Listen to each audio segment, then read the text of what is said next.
Hello बालक, स्वागत है आपका इस वीडियो सीरीज में। इस वीडियो सीरीज में बेसिकली दोनों तरह के बच्चों के लिए फायदेमंद होगा, जो जुलाई 21 में अटेम्प्ट ले रहे हैं या जो नवंबर 21 में अटेम्प्ट ले रहे हैं। इस सीरीज में आगामी एक हफ्ते के अंदर आपके ईआईएस और एसएम के सारे चैप्टर्स का क्विक रिवीजन, सारे चैप्टर का क्विक रिवीजन, सुपर फास्ट कह सकते हैं आप इसको, जो पापा वीडियो सीरीज के नाम से अपलोड होगा इस चैनल पे, राइट। जिसमें आप अभी इस पर्टिकुलर वीडियो में आपको दो चैप्टर का कवरेज है एसएम का। पहला चैप्टर है आपका इंट्रोडक्शन ऑफ एसएम और साथ ही साथ उससे रिलेटेड एक चैप्टर है strategic management process, chapter number 3। तो चैप्टर 1 एंड चैप्टर 3 का कॉम्बिनेशन आपको यहां देखने को मिलेगा, राइट। नेक्स्ट डे आपको अदर चैप्टर के कॉम्बिनेशन में भी वीडियोस अवेलेबल होंगे। तो इस सीरीज में, बेसिकली इस रिविजनरी सीरीज में आपका कंप्लीट रिवीजन होने जा रहा है ईआईएस और एसएम के सारे चैप्टर्स का, वो भी बहुत कम समय में। पूरे एसएम को we will be revising in hardly 6 to 7 hours, right. 7 घंटे का आप लिमिट लेके चलिए, और पूरे ईआईएस को हम 8 से 10 घंटे में रिवाइज करने जा रहे हैं। यानी कि ये एक ऐसा सीरीज होगा जिस सीरीज पे आप अभी से लेके एग्जामिनेशन तक आपके पास टाइम है 15-20 दिनों का। इस दौरान आप चाहो तो 2 से 3 बार बहुत आसानी से अपने पूरे सिलेबस को गो थ्रू कर सकते हैं। तो निश्चित रूप से देखना वीडियो को, और निश्चित रूप से अपने क्लास नोट्स के साथ, अपने बुक्स के साथ इसको रिवाइज करिएगा और अच्छी तरह से अपने पेपर को तैयार करिए ताकि एग्जामिनेशन में ज्यादा से ज्यादा स्कोर कर सके। अगर अभी तक आपने चैनल को सब्सक्राइब नहीं किया है तो डेफिनेटली करिए, क्योंकि आने वाले सीरीज में आपको बहुत सारे रिविजनरी वीडियो मिलने जा रहे हैं और कंप्लीट कवरेज आपको मिलने जा रहा है ईआईएस और एसएम का, और साथ ही साथ आप जानते हैं अदर सब्जेक्ट के भी कवरेज आपको इस चैनल पे मिलते हैं, राइट। तो चलिए हम स्टार्ट करते हैं इस सीरीज में। इस सीरीज के पहले वीडियो में हमारे पास चैप्टर 1 एंड चैप्टर 3 है, और दूसरे वीडियो में हमारे पास चैप्टर 2, चैप्टर 4 एंड चैप्टर 5 होगा, राइट। तो पहले हम देखते हैं चैप्टर 1 एंड चैप्टर 3 को इस वीडियो में। Will start with chapter number 1। So let's begin. तो चलिए हम स्टार्ट करते हैं चैप्टर नंबर 1 से। Chapter number 1, as you must know it, that it is about introduction of strategic management. Strategic management के इंट्रोडक्शन से रिलेटेड ये चैप्टर है। बेसिकली इस चैप्टर में you get introduction to few things. अगर आप देखें कंटेंट ऑफ द चैप्टर, तो इस चैप्टर में ज्यादा संभावनाएं नहीं है। अगर आप क्वेश्चन के पैटर्न की बात करो, क्वेश्चन आस्किंग की बात करो, तो क्वेश्चन आस्किंग को लेकर ज्यादा संभावनाएं इस चैप्टर में नहीं है। क्यों नहीं है, अभी आप इसको देखोगे ध्यान से। सबसे पहले आपके पास business policy, so you have to understand the concept of business policy. Concept of business policy की अगर हम बात करें तो बिजनेस पॉलिसी सबसे पहले हार्वर्ड बिजनेस स्कूल में 1911 में इंट्रोड्यूस किया गया था, और उसके बाद उसकी एवोल्यूशन से रिलेटेड विलियम एफ ग्लिक का एक कॉन्सेप्ट है, and that is the only concept which is important. हालांकि मैंने आपको बहुत सारे बुलेट पॉइंट्स बताए हैं बिजनेस पॉलिसी के बारे में, इन केस अगर शॉर्ट नोट्स पूछा जाता है एग्जामिनेशन में तो कैसे आप बिजनेस पॉलिसी को डिफाइन करोगे, बट प्राइमरीली यहाँ आपको दो चीजों को ध्यान में रखना है एमसीक्यू के पर्पस से कि 1911 में हार्वर्ड बिजनेस स्कूल में इंट्रोड्यूस किया गया था, और सेकंड विलियम एफ ग्लुक का जो इवोल्यूशन ऑफ बिजनेस पॉलिसी का कॉन्सेप्ट है, that what you have to cover. Concept of management, हम जानते हैं मैनेजमेंट को दो सेंसेस में देखा जाता है, आपको मैनेजमेंट को ध्यान में रखना होगा। स्ट्रेटेजी का बेसिक इंट्रोडक्शन है, यहाँ स्ट्रेटेजिक मैनेजमेंट का बेसिक इंट्रोडक्शन है, मतलब यहां आपको प्रोसेस भी नहीं पढ़ना है। प्राइमरीली इस चैप्टर में, चैप्टर नंबर 1 में स्ट्रेटेजिक मैनेजमेंट का इंपॉर्टेंस एंड उसके बेनिफिट्स एंड उसका जो चैलेंज हो सकता है, आप कह सकते हैं उसके जो कंसर्न्स हैं, उसके जो डिसएडवांटेजेस हैं, वो आपको पढ़ना है। Strategic management in government and not for profit organization आपको पढ़ना है, और स्ट्रेटेजिक लेवल्स आपको देखना है। स्ट्रेटेजिक लेवल्स की जब मैं बात कर रहा हूं तो यहां आपको स्ट्रेटेजी के लेवल को नहीं देखना होता है, बल्कि मैनेजमेंट के लेवल को देखना होता है। बात एक ही है और दोनों कनेक्टेड कॉन्सेप्ट है, but here you will be talking about different management level in typical large organisation, जहां आपको 3 लेवल दिखाई देते हैं। तो देखो क्या क्या कॉन्सेप्ट है आपके पास। Concept of business policy, concept of management, concept of strategy, concept of strategic management, concept of strategic levels in organisation, and concept of SM in profit, non profit and profit making organisation and government organisations. ठीक है, non profit and government organisation primarily. तो चलिए हम start करते हैं इस chapter को। जैसा मैंने आपको बताया बहुत आसान चैप्टर है, फटाफट हम इसको रिवाइज करेंगे, और ये बहुत रैपिड रिवीजन है ना, रैपिड रिवीजन है। बहुत तेजी से आप क्या कर पाओगे, पूरे सिलेबस को खत्म कर पाओगे, और even before examination you can use this revision. आप बहुत आसानी से इसको यूज कर सकते हैं, और मैं सजेस्ट करूंगा, मैं रिकमेंड करूंगा कि निश्चित रूप से आप इसको यूज करो। सबसे पहला कॉन्सेप्ट है हमारे पास बिजनेस पॉलिसी का। बिजनेस पॉलिसी क्या होता है? तो business policy is nothing but a stream of instruction, guidance, direction for the decision and action. So आपके ऑर्गेनाइजेशन में how you are going to take decision, अगर सबऑर्डिनेट की बात करें, लोअर लेवल ऑफ पीपल की बात करें, तो वो कैसे डिसीजन ले सकते हैं। सो बिजनेस पॉलिसी के through you give the guideline, you set a limit within which the subordinates or the lower level managers takes decision, what they can do and what cannot they cannot do। ये एक limit set करता है आपका business policy. It is future oriented for sure. It is initiated by top management, formulated by top management. Certainly business policy की अगर हम बात करें तो गाइडलाइंस हमेशा किससे आएगा? टॉप मैनेजमेंट से आएगा। It emphasize on rational analytical aspect of SM. rational analytical का मतलब क्या होता है? सिंपली आप समझना, rational का मतलब होता है thoughtful. Rational का मतलब होता है thoughtful. So you will see that while formulating policies, you will have to be rational and you will have to be analytical. Certainly you get a lot of feedback from the lower level of management. और उस feedback के आधार पे भी आप policies को क्या करते हैं? Frame करते हैं. So it's a completely rational analytical aspect of SM. It gives direction to entire organization. It is nothing but a set of rules and regulations. So what is the business policy? You say that business policy is nothing but a set of rules and regulations.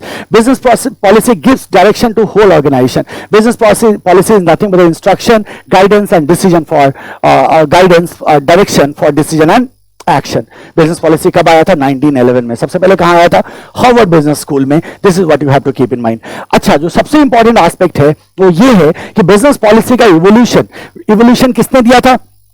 आप बोलोगे William F ग्लिक ने इसके evolution का concept दिया था, जिसमें सबसे पहले हम कहते हैं अर्लियर डेज में क्या होता था? डे टू डे प्लानिंग का कॉन्सेप्ट यूज होता था. डे टू डे प्लानिंग का कॉन्सेप्ट सक्सेसफुल हो सकता है क्या? हम कहते हैं सर प्रैक्टिकली आज के डेट में तो बिल्कुल भी पॉसिबल नहीं है. क्यों नहीं पॉसिबल है? क्योंकि एनवायरमेंट हाईली डायनामिक है और इस हाईली डायनामिक एनवायरमेंट में डेली बेसिस पे there are lot of changes which are happening and according to those changes you will have to adjust your strategy. अगर आप अपने स्ट्रेटजी को एडजस्ट नहीं करते हैं, your strategy will get outdated and certainly you will incur lot of cost. तो हम क्या कहते हैं? सबसे पहली बात, डे टू डे प्लानिंग आया. डे टू डे प्लानिंग बुरी तरह से फेल हुआ, जाहिर सी बात है. After day-to-day planning, managers have started using the concept of budget ताकि वो क्या कर सके? फ्यूचर को फोरकास्ट कर सके, फ्यूचर को मैनेज कर सके. Certainly they have started using budget and they have started using some control systems like capital budgeting and management by objective. So we talk about here in the second stage about the budget, about the capital budgeting. Capital budgeting के concept का इस्तेमाल हुआ और management by objective के concept का इस्तेमाल होना शुरू हुआ सेकेंड स्टेज में. जब सेकेंड स्टेज फेल होना शुरू हुआ तो जाहिर सी बात है थर्ड स्टेज आया. थर्ड स्टेज में मैनेजर्स ने लॉन्ग टर्म प्लानिंग के बारे में सोचना शुरू किया. उन्होंने सोचा कि उन्हें लॉन्ग टर्म प्लानिंग की जाए. और लॉन्ग टर्म प्लानिंग की जब हम बात कर रहे हैं तो इसका मतलब हम फ्यूचर को कवर करने की बात कर रहे हैं. यूजुअली 5 ईयर प्लान की यहां बात की जाने लगी थी. इनफैक्ट 5 ईयर प्लान का मतलब जरूरी नहीं है कि 5 साल का ही प्लान हो. It should be more than 1 year. लेकिन लॉन्ग टर्म को ध्यान में रख के प्लानिंग की जाने लगी. प्रॉब्लम क्या थी इन प्लानिंग की? This plannings were not certainly not future oriented और यहां फ्यूचर अनसर्टेनिटीज को कवर करने का हमारे पास कोई स्कोप नहीं था. लॉन्ग टर्म प्लानिंग के बाद we get something called as strategic planning. Strategic planning initially was externally oriented. इसके अपने लिमिटेशंस थे. ये क्या था? एक्सटर्नली ओरिएंटेड प्लानिंग होता था स्ट्रेटेजिक प्लानिंग, जिसके अपने लिमिटेशंस थे. और स्ट्रेटेजिक प्लानिंग से ही फाइनली आपके सामने आया something called as strategic management. So अगर आपसे एग्जामिनेशन में पूछ दिया जाए कि ये बताओ कि the concept of business policy has evolved through planning techniques used by manager, आप बोलोगे yes, बिल्कुल करेक्ट स्टेटमेंट है. मैनेजर्स ने over the period of time they used different planning techniques through which business policy has evolved. जैसे हम कहते हैं पहले डे टू डे प्लानिंग का यूज किया गया, फिर बजट आया, कैपिटल बजटिंग का यूज हुआ, मैनेजमेंट बाय ऑब्जेक्टिव का यूज हुआ, फिर लॉन्ग टर्म प्लानिंग आया, फिर हमारा स्ट्रेटेजिक प्लानिंग आया. Ultimately we get something called as what? Strategic management. So what was business policy earlier is strategic management nowadays. ये है आपका कॉन्सेप्ट ऑफ बिजनेस पॉलिसी. बहुत आसान है, आप इसे आसानी से ध्यान में रख सकते हैं. अगर किसी पर्टिकुलर टॉपिक पे कोई पर्टिकुलर डाउट आए, कोई परेशानी आए तो निश्चित रूप से वीडियो में कमेंट करना ताकि मैं आपको तुरंत उस डाउट को, उस परेशानी को एड्रेस कर सकूं. ठीक है. सेकंड चलते हैं concept of management. Concept of management की बात करें तो कॉन्सेप्ट ऑफ मैनेजमेंट का मतलब क्या था? बेसिकली मैनेजमेंट को हम दो सेंस में देखते हैं. अगर आप किसी भी ऑर्गेनाइजेशन की मैनेजमेंट की बात करो तो मैनेजमेंट को हम दो सेंस में देखते हैं. सबसे पहले आप देखते हैं ग्रुप ऑफ पीपल. क्योंकि देखो आप जानते हैं कि किसी भी ऑर्गेनाइजेशन को जब आप फॉर्म करते हैं that is basically the organisation of resources, जिसको आप 5M कहते हैं, man money machine material and minutes. So man money machine material की अगर हम बात करते हैं इसमें सबसे इंपॉर्टेंट रिसोर्स होता है मैन. बिकॉज जो भी आप अपने ऑर्गेनाइजेशन में कर रहे होते हैं वो कहीं ना कहीं ह्यूमन रिसोर्स क्या कर रहा था? उसको परफॉर्म कर रहा होता है. आपका प्लानिंग का पार्ट है, फॉर्मुलेशन में स्ट्रेटजी है, इंप्लीमेंटेशन ऑफ स्ट्रेटजी है, आपका प्रोडक्शन है, मार्केटिंग है, फाइनेंस है, HR है. हर एक जगह आपको ह्यूमन का इन्वॉल्वमेंट दिखाई देगा. सो ऑर्गेनाइजेशन के अफेयर्स को कैसे मैनेज किया जाए, for that purpose we group the people. हम लोगों को क्या करते हैं? ग्रुप करते हैं और उन ग्रुप्स को हम अफेयर्स असाइन करते हैं कि भाई ये आपका काम है, ये आपका काम है, ये आपका काम है. सो मैनेजमेंट को दो सेंस में देखा जाता है. जो पहला सेंस है मैनेजमेंट को देखने का दैट इज एज अ की group which is in charge of its affairs. Its का मतलब है organization's affairs. So it is seen in two senses. Management is seen in two senses. पहला, key group in an organization in charge of its affairs, right? जहां आप किसको refer कर रहे हैं? बेसिकली पीपल को रेफर कर रहे हैं. डिफरेंट लेवल पे आप मैनेजमेंट बनाते हैं बाय कैटेगराइजिंग और grouping the people, that what you are talking about. तो उन ग्रुप को भी हम क्या कहते हैं? मैनेजमेंट कहते हैं। Top management, middle management, lower management. जब आप top management, middle management, lower management कहते हैं तो आपके कहने का क्या मतलब है? क्या आप लोगों को रेफर नहीं कर रहे हैं क्या? वो लोग जो टॉप पे है, वो लोग जो मिडिल में है, वो लोग जो लोअर में है, और जाहिर सी बात है अलग अलग अफेयर्स को क्या कर रहे हैं? मैनेज कर रहे हैं। So management is seen in two senses. The first sense is as a key group of people, yeah, key group which is in charge of what? Organization's affairs. And second is basically the processes and functions which are being done by the key group. अब देखो जो दो aspect हैं, एक तो हमने क्या किया, लोगों को डिवाइड किया इस तरह से, और लोगों को हमने मैनेजमेंट की तरह शो किया। सेकंड, ये किस तरह की एक्टिविटीज को परफॉर्म करते हैं, किस तरह के प्रोसेसेस को परफॉर्म करते हैं, किस तरह के फंक्शंस को परफॉर्म करते हैं, उसको भी मैनेजमेंट कहा जाता है। जैसे आपने प्लानिंग करना होगा, आप बोलोगे यस। आपको ऑर्गेनाइज करना होगा, planning, organising, staffing, directing, controlling. ये जो डिफरेंट प्रोसेसेस हैं, ये जो डिफरेंट फंक्शंस हैं, ये भी बेसिकली क्या है? इसको भी क्या कहा जाएगा? मैनेजमेंट कहा जाएगा, बट इन अनदर सेंस। तो एक सेंस है की ग्रुप, सेकंड सेंस है it is basically interrelated functions and processes which is performed by, अगर मैं इसको ए बोलूं, इसको बी बोलूं, तो आप कहते हैं interrelated functions and processes carried out by the management to achieve its objective, and that management is nothing but the a. So management is seen in two senses. One is as a key group which is in charge of affairs of organization, and second is basically interrelated and functions and processes which are performed by that management, what we talked in A, उसके द्वारा ही क्या किया जाता है? Perform किया जाता है। It includes various functions like planning, organizing, staffing, controlling, directing. इतना तो याद रहेगा ना? It's a very simple thing. Drucker ने क्या कहा भाई मैनेजमेंट के बारे में? Management is a function, a discipline, a task to be done, and managers practice this discipline, carry out the functions and discharge this task. So management is a function, a discipline, and someone who carries those discipline is called as what? Manager. Top level manager, middle level manager, lower level managers. These are the people, key group, and these people perform different processes, different functions. Those are basically also what? Management. कितने sense हो गए? दो sense हो गए आपके। इसको कहते हैं कॉन्सेप्ट ऑफ मैनेजमेंट। जब भी आपसे एग्जाम में पूछा जाएगा ना, तो इन्हीं दो सेंस के बारे में पूछा जाएगा। भाई आप कॉन्सेप्ट ऑफ मैनेजमेंट से क्या समझते हैं? आप फटाफट क्या करोगे? दोनों सेंसेस को एक्सप्लेन कर दोगे। चलते हैं तीसरे कॉन्सेप्ट पे, that is concept of strategy. What is strategy? देखो बहुत सिंपल सी भाषा में अगर आप स्ट्रैटेजी को समझना चाहते हैं तो ध्यान से सुनिए, बहुत आसानी से आप इसे समझ सकते हैं। स्ट्रैटेजी हमें क्यों चाहिए? स्ट्रैटेजी का क्या मतलब होता है? स्ट्रैटेजी का क्या एसेंस है? स्ट्रैटेजी का क्या रोल है? राइट। सो स्ट्रैटेजी कहां से आया? सबसे पहले तो बहुत सारी कहानियां हैं, आप सुनते हैं रेगुलर क्लास में, बट मैं उतना डिटेल में नहीं जाऊंगा, हमें जाने की जरूरत भी नहीं है। आपका एग्जामिनेशन सर पे, तेजी से रिवाइज करना है, पूरे सिलेबस को रिवाइज करना है। Strategy is basically, strategy is derived from military background. ये कहां से डिराइव किया गया है? मिलिट्री बैकग्राउंड में डिराइव किया गया है, जहां पहले मिलिट्री जो ट्रूप्स होते हैं, उन ट्रूप्स को मैनेज करने के लिए मिलिट्री अपने रिसोर्सेज को मैनेज करने के लिए स्ट्रैटेजी का यूज करती थी। राइट। स्ट्रैटेजी का मतलब आप सिंपली दिमाग में रख सकते हैं, इट्स अ रणनीति, it's a generalship, how to move the troops to create an advantage over the enemy. अब जब बिजनेस की बात आती है तो बिजनेस में आपका competitor is not less than the enemy, but in other sense. Right. So military में जब स्ट्रैटेजी यूज होता है, they use different resources, their weapons, their soldiers, and they try to get an advantageous position as against to the competitor. In the case of business, you have different resources like man, money, machine, material, etc. Now, these resources need to be used in a fashion that you will be able to create competitive advantage over your competitor. So, basically concept दोनों में same है, दोनों में ही resources की utilisation की बात हो रही है, और रिसोर्सेज की यूटिलाइजेशन की बात इस तरह से हो रही है कि हम अपने कॉम्पिटिटर पे क्या कर सके? कॉम्पिटिटिव एडवांटेज को क्रिएट कर सके। That what the strategy is all about. Strategy is nothing but a pattern in a stream of decision and action. You know that strategy takes a lot of time to come into perfect shape. हम इस बात को बहुत अच्छी तरह से जानते हैं। सो स्ट्रैटेजी कोई एक एक्शन या कोई एक डिसीजन नहीं होता, बल्कि इसमें पैटर्न होता है। स्ट्रैटेजी में पैटर्न होता है किसका? डिसीजन एंड एक्शन का। There are multiple decisions and actions which are stitched together, आप कह सकते हैं इसको, to create a strategy. It is a unified, comprehensive and integrated plan of action designed to assure that the objective of business are achieved. So certainly strategy is a plan of action which help you to achieve your objective. So strategy is comprehensive. Strategy is integrated. Strategy is comprehensive. Strategy is integrated because it will cover all elements of the business. Suppose you are formulating a strategy, it will include everything. So अगर आप अपने business को plan कर रहे हैं ना, तो in that case you will have to think about the marketing, finance, production, HR. Everything has to be included. और तभी हम कहते हैं it is very comprehensive. It is integrated and it is unified system. Right? Was used in military setup and it is derived from the Greek word strategos. अब एक बहुत important aspect है strategy के साथ ये कि स्ट्रैटेजी इज नेवर परफेक्ट। हम कभी ये नहीं सोचना चाहिए, suppose you have created a strategy और आप कहते हैं क्या कि स्ट्रैटेजी हमने क्रिएट कर लिया तो पक्का ये मेरे को कॉम्पिटिटिव एडवांटेज दे देगा, तो हमेशा याद रखना strategy never guarantees the competitive advantage. So strategy is never perfect flawless, ये कभी परफेक्ट फ्लॉलेस या ऑप्टिमल नहीं होता।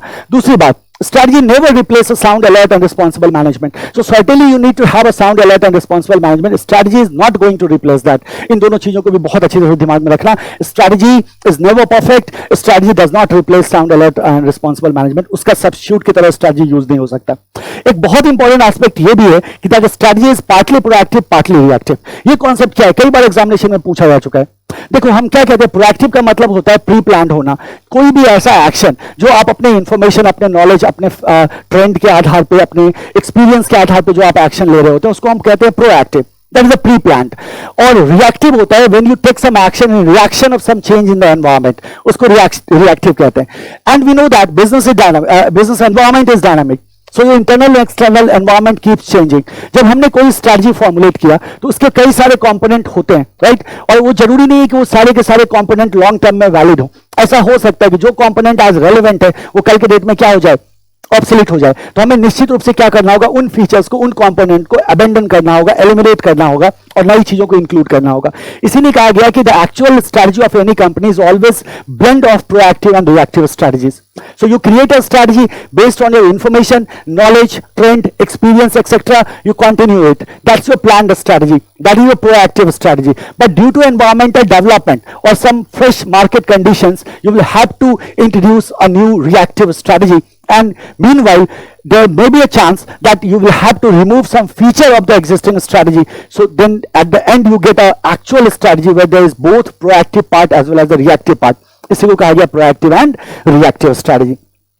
सो proactive is based on knowledge, resources, past trend etcetera, and reaction in environmental changes और new learning is what, reactive. ये क्यों होता है? Because environment is dynamic. आपने पढ़ा होगा इसको डिटेल में, ठीक है, और पूरी तरह से आप इसमें क्या होंगे, तैयार होंगे। ये था आपका concept of what, strategy. Third चलते हैं, concept of strategic management. Not third, in fact fourth. पहला क्या था, बिजनेस पॉलिसी। अब स्ट्रैटेजिक मैनेजमेंट क्या है? देखो स्ट्रैटेजिक मैनेजमेंट एक प्रोसेस है। We learned about a strategy. हमने कहा strategy is a pattern in a stream of decision and action. हमने कहा strategy is a unified integrated comprehensive plan of action design to assure that the business objective is achieved. हमने कहा strategy is nothing but a plan, a policy, a decision और action which help us to create competitive advantage. Strategy help us to create competitive advantage. Strategy never guarantees the competitive advantage, but yes, it helps us to create the competitive advantage. Now, how to formulate that strategy, how to implement that strategy, how to ensure that we are getting the result what we have intended for.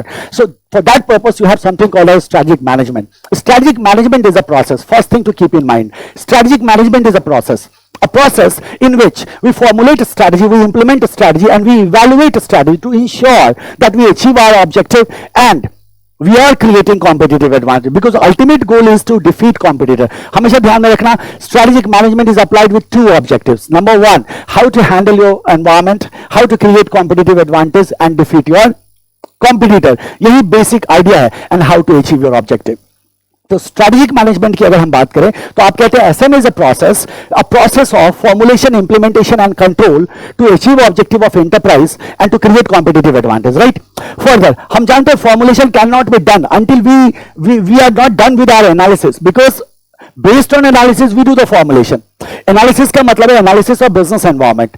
Business environment has two major components. One is internal, one is external. When we analyze the internal environment, we get to know about the strength and weaknesses of our enterprise. And when we analyze the external environment, we come to know about the opportunity and threat of the enterprise. And based on this strength, weakness, opportunity and threat, we do the formulation.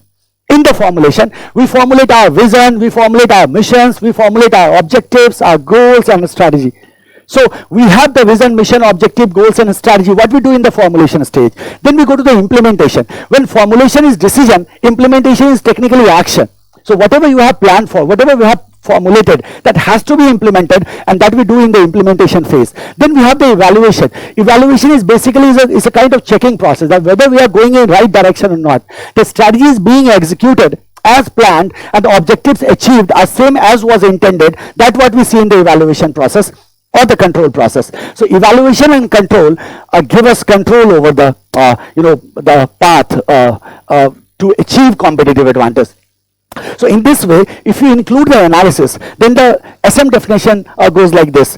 Strategic management is a process of analysis, formulation, implementation and control to ensure achievement of objective of enterprise and to create competitive advantage, to outperform competitor or to defeat competitor. This is what the strategic management is all about.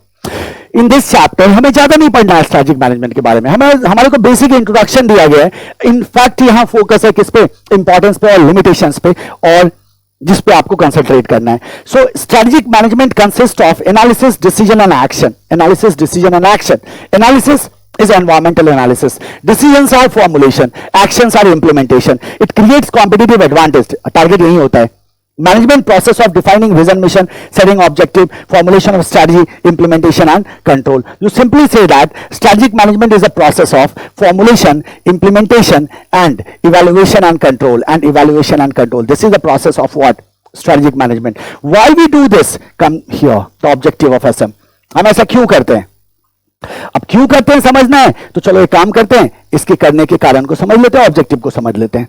So first objective of SM is to create competitive advantage. As I told you many times, competitive advantage means advantage over competition. जब हम कहते हैं Surf Excel कहता है दाग अच्छे हैं, तो सर्फ एक्सेल कहता है दाग अच्छे हैं, कहने का मतलब क्या? They are showing the product performance. वो कह रहे हैं हमारे प्रोडक्ट का परफॉर्मेंस दूसरों के प्रोडक्ट के परफॉर्मेंस से क्या है? बेटर है, तभी वो कहते हैं दाग अच्छे हैं. अगर हम बात करते हैं निर्मा की, निर्मा ने क्या बोला था? भैया हम सबसे सस्ता है, हम सबसे सस्ता प्रोडक्ट है, हमारे को खरीदो. राइट, सबसे सस्ता था. प्राइस के आधार पर वो अपने आप को क्या कर रहे थे? डिफरेंशिएट कर रहे थे.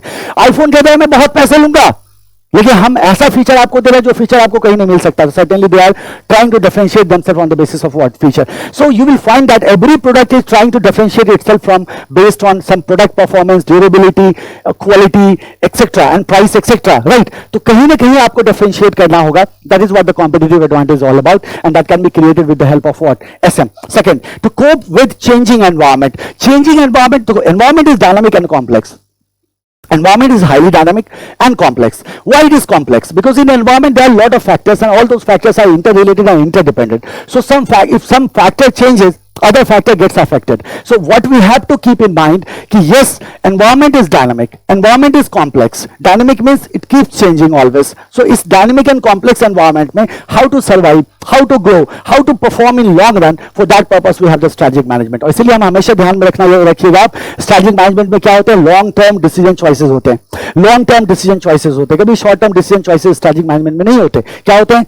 Long term decision choices. Because SM में we talk about long term performance. Long term में हम कैसे परफॉर्म करने जा रहे हैं, ये दो ऑब्जेक्टिव में ध्यान में रखना. To create competitive advantage and to cope with changing environment. To create competitive advantage and to cope with changing environment. अब आते हैं इंपॉर्टेंस पे. क्या इंपॉर्टेंस है एसएम का? तो एसएम में आपने कहा सर फॉर्मुलेशन. फॉर्मुलेशन आपका पहला स्टेप था, ठीक है, वहीं से उठते हैं आप. चलो आगे बढ़ते हैं. फॉर्मुलेशन में आपने क्या कहा था? कि हम विजन, मिशन, ऑब्जेक्टिव, गोल को फॉर्मुलेट करते हैं. विजन, मिशन, ऑब्जेक्टिव, गोल को फॉर्मुलेट करने का मतलब क्या हुआ? विजन का मतलब क्या हुआ? I want to become the biggest company in world. तो अगर मैं दुनिया का सबसे बड़ा कंपनी बनना चाहता हूं, that is a vision, that is a direction, that is a direction, that is a destination I want to achieve.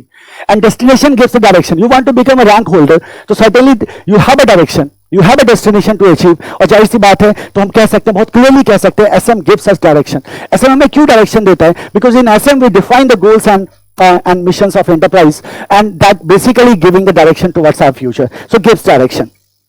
Makes organization proactive. You know what does mean by proactive? We do not do we do not formulate a strategy based on creative thinking.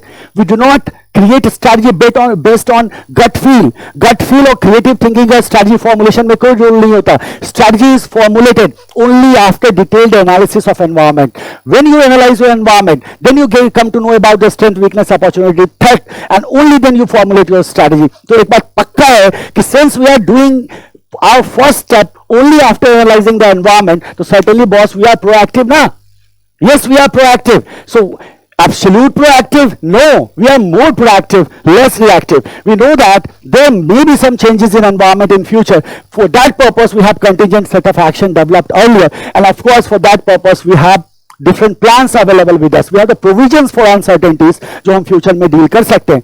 So it makes organization more proactive because we are planning everything based on what? Analysis. Create future and path finder of opportunities. अभी मैंने कहा कि formulation में से पहले we do the analysis, When we do analysis, we identify opportunities available in the market. So when you analyze the external environment, you come to know about the opportunities. और जैसे ही आपने opportunities को find out किया, इसीलिए हम कहते हैं कि it create future and pathfinder opportunity. You can take a clear stand in future. आप क्या कर सकते हैं? Clear stand ले सकते हैं future में. Longevity of business, long term decision choices की बात करते हैं. देखो strategically अगर managed है कोई भी company, तो certainly that company is going to perform superior in long run. वो लॉन्ग रन में क्या करने जा रहा है? परफॉर्म करने जा रहा है, राइट. सो लॉन्गेविटी क्या करता है? बिजनेस का बढ़ा देता है. कॉम्पिटिटिव एडवांटेज क्रिएट करने में आपकी मदद करेगा. Competitive advantage and core competence दोनों को ध्यान में रखना. Strategic management help us to create competitive advantage and core competence. It gives you a defense mechanism against your own mistakes and pitfalls. Suppose you did some mistake in preparing a plan or implementing it. In that case, strategic management आपको क्या देता है? Evaluation का process देता है, control का process देता है, feedback का process देता है. तो आपके पास ample of opportunity होगा कि आप अपने ही गलतियों को क्या कर सके? सुधार सके और आपको कोई खास नुकसान ना हो. And it provides framework for major decisions. So all decisions, major decisions can be taken within SM after analysis of environment. तो framework of major decisions भी है. टोटल देखो 7 आपके इंपॉर्टेंस हैं. ये बहुत इंपॉर्टेंट है. इसको क्या करके रखना है? ट्रिपल स्टार करके रखना है. क्या देता है? डायरेक्शन देता है. क्या बनाता है ऑर्गेनाइजेशन को? Proactive. So you have direction, you have proactive, you have pathfinder of opportunity, you have longevity of business, you have competitive advantage, defense mechanism and framework for major decisions. लेकिन क्या importance ही होते हैं? क्या limitations नहीं होते SM के? हम कहते जैसे ये गलतफहमी में हम नहीं रहते. 7 इंपॉर्टेंस है, 4 लिमिटेशंस है. हमेशा याद रखना है 7 इंपॉर्टेंट है, 4 लिमिटेशंस है. सबसे पहला लिमिटेशन हम डिस्कस करने जा रहे हैं कॉम्प्लेक्स एनवायरनमेंट. कॉम्प्लेक्स एनवायरनमेंट का क्या मतलब है? हमारा देखो हमने आपको समझाया था अभी थोड़ी देर पहले कि कॉम्प्लेक्स का मतलब क्या होता है. Complex simply means that there are lot of factors in environment and those factors are interrelated and interdependent. है ना? वो फैक्टर्स क्या होते हैं? इंटररिलेटेड एंड इंटरडिपेंडेंट होते हैं. So if there is some changing in the political scenario, you will see that it directly impacts the economics.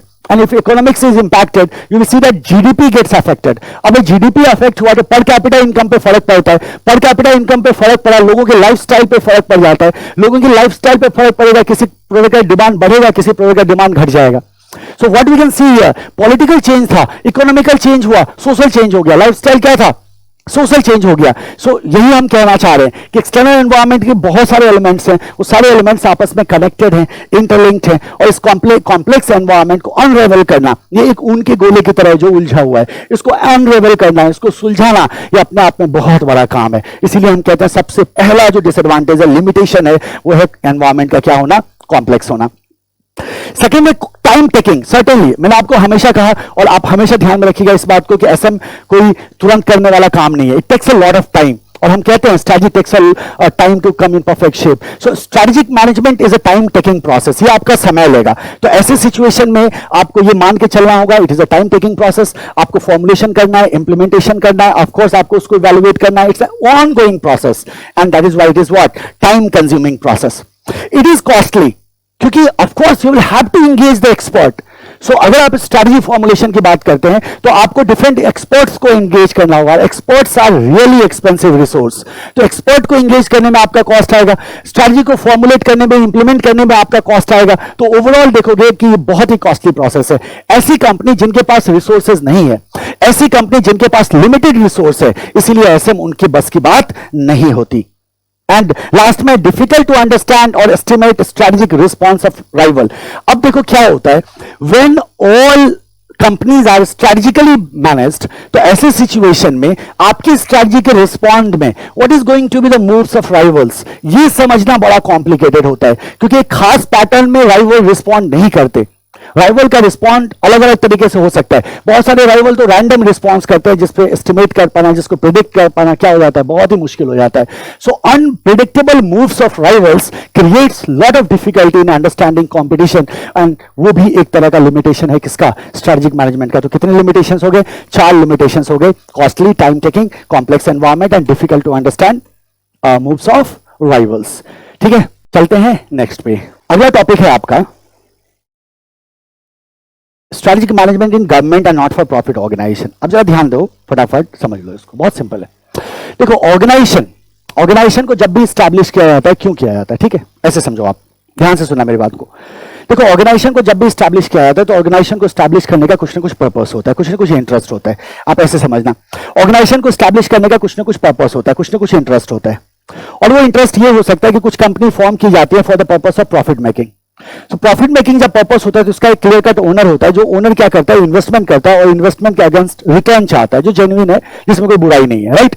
सो एक कुछ ऑर्गेनाइजेशन ऐसी होती है जिनका इंटरेस्ट होता है प्रॉफिट मेकिंग, और लेकिन आपको कई सारे ऐसे ऑर्गेनाइजेशन भी दिखाई देंगे जिनका इंटरेस्ट प्रॉफिट मेकिंग नहीं होता, बल्कि वो किसी न किसी तरह का सोशल कॉज की अगर आप बात कर लो, या एजुकेशनल पर्पसेस के लिए आप बात करो, या रिलीजियस पर्पसेस के लिए आप बात करो, या चैरिटेबल पर्पसेस के लिए बात करो, तो ये जो ऑर्गेनाइजेशंस होती हैं सोशल, एजुकेशनल या चैरिटी पर्पसेस के लिए काम करती हैं, such organisations are not inclined towards creating profit. इनको प्रॉफिट क्रिएट करने से मतलब नहीं होता। अब जरा गौर करो, हमने कहा every organisation has some interest, there are some organisation which are for profit making and there are some organisation which are not concern for profit. जाहिर सी बात है वो क्या कर रहे हैं, एजुकेशनल, सोशल या चैरिटेबल पर्पसेस के लिए काम कर रहे हैं। तो there are two categories of organisation, one is commercial, one is non commercial. अगर हम इसकी बात करें तो ये नॉन प्रॉफिट हो गया, और अगर नॉन प्रॉफिट हुआ तो क्या हुआ, नॉन कमर्शियल ऑर्गेनाइजेशन हो गए। ये हमारे क्या है, नॉन कमर्शियल ऑर्गेनाइजेशन है। प्रॉफिट मेकिंग क्या हो गए, कमर्शियल ऑर्गेनाइजेशन हो गए। कमर्शियल ऑर्गेनाइजेशन में आपको क्लियर कट ओनर दिखाई देगा, लेकिन जब आप नॉन कमर्शियल को देखने जाओगे तो आप देखोगे no owner in true sense, आपको यहां ट्रू सेंस में ओनर नहीं दिखाई देगा। So organization has diverse different purposes. Some organizations are established with the purpose of making profit. Those are commercial organizations. Some organizations are established with the purpose of making education, charity or religious purposes. Those are basically non-profit organizations. Non-profit organizations are not motivated to earn profit a lot. Right? उनको profit पे ज़्यादा concentrate नहीं करना होता है। अब दोनों की टारगेट को समझो। अगर हम प्रॉफिट ऑर्गेनाइजेशन की बात करें ना, तो ये इनका टारगेट क्या होता है, कस्टमर होता है। हाँ, ऑफकोर्स गवर्नमेंट से बहुत तरह की सब्सिडीज वगैरह मिलती है, हम उसकी बात नहीं करेंगे, बट प्राइमरीली इनका टारगेट कौन होता है, कस्टमर होता है। From customer they get the money. लेकिन जब नॉन प्रॉफिट में जाते हैं तो आप देखोगे नॉन प्रॉफिट का जो फंडिंग होता है, उनको डोनर चाहिए, जो उनको क्या करे, मनी डोनेट करे। So they basically try to provide services to their members. वो अपने मेंबर्स को सर्विस प्रोवाइड करते हैं, या बेनिफिशियरीज आप कह सकते हैं, या कुछ ऑर्गेनाइजेशन ऐसी भी हो सकती है जो पब्लिक एट लार्ज के लिए काम कर रहा हो, जो पब्लिक एट लार्ज के लिए क्या कर रहा हो, काम कर रहा हो। तो आप क्या बोलोगे कि they provide services to their members, the beneficiaries और द पब्लिक एट लार्ज। ये है आपका बेसिकली नॉन प्रॉफिट ऑर्गेनाइजेशन, जिसके बारे में आपको यहां पढ़ना है। तो क्या स्ट्रेटेजिक मैनेजमेंट नॉन प्रॉफिट में एप्लीकेबल होगा? जवाब है हाँ, निश्चित रूप से एप्लीकेबल होगा।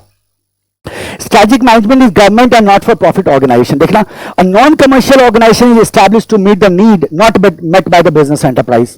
अब business enterprise की बात करें, they do not go for social causes and charitable aspect and educational purposes. जाहिर सी बात है, तो वो जो unaddressed need था उसके लिए नॉन प्रॉफिट का एस्टैब्लिशमेंट होना शुरू हुआ।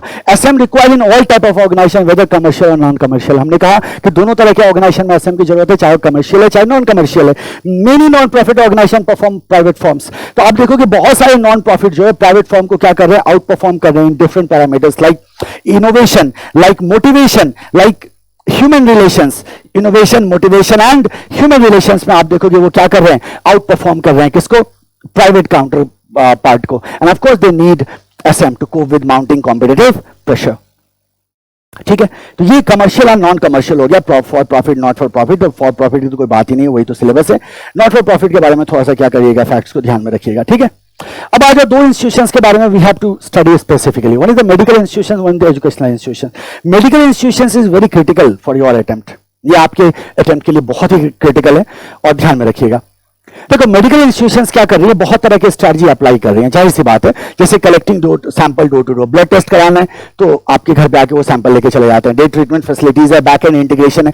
बैक एंड इंटीग्रेशन की अगर हम बात करें तो जैसे हम कहते हैं किसी हॉस्पिटल ने एम्बुलेंस सर्विसेज को क्या कर लिया, एक्वायर कर लिया, तो बैकवर्ड इंटीग्रेशन कहलाएगा वो। मेडिकल सर्च ऑनलाइन, लोग क्या कर रहे हैं आज की डेट में, बहुत सारे एलिमेंट के बारे में ऑनलाइन सर्च कर पाते हैं, जिसकी वजह से पावर शिफ्ट हो रहा है। पहले इंफॉर्मेशन सिर्फ डॉक्टर तक होता था, अब इंफॉर्मेशन पेशेंट को भी मिल रहा है, तो जाहिर सी बात है शिफ्टिंग ऑफ पावर आपको देखने को मिलेगा। Sharing of medical test online, prescribing medicine over internet, that is also a thing what can be seen here. Electronic monitoring at home etcetera, ये आपके मेडिकल इंस्टीट्यूशन है। यहां मैं आपको एक खास एस्पेक्ट बोलूंगा, आप ध्यान में रखिएगा। आप देखोगे कि मेडिकल ऑर्गेनाइजेशंस जो हैं आज के डेट में बहुत तरह के स्ट्रैटेजीज अप्लाई करते हैं। उनमें से 10 स्ट्रैटेजीज जो हैं वो बहुत क्रिटिकल हैं, बहुत वाइटल हैं। उन 10 स्ट्रैटेजीज को आपको ध्यान में रखना होगा। तो कैसे ध्यान में रखना होगा,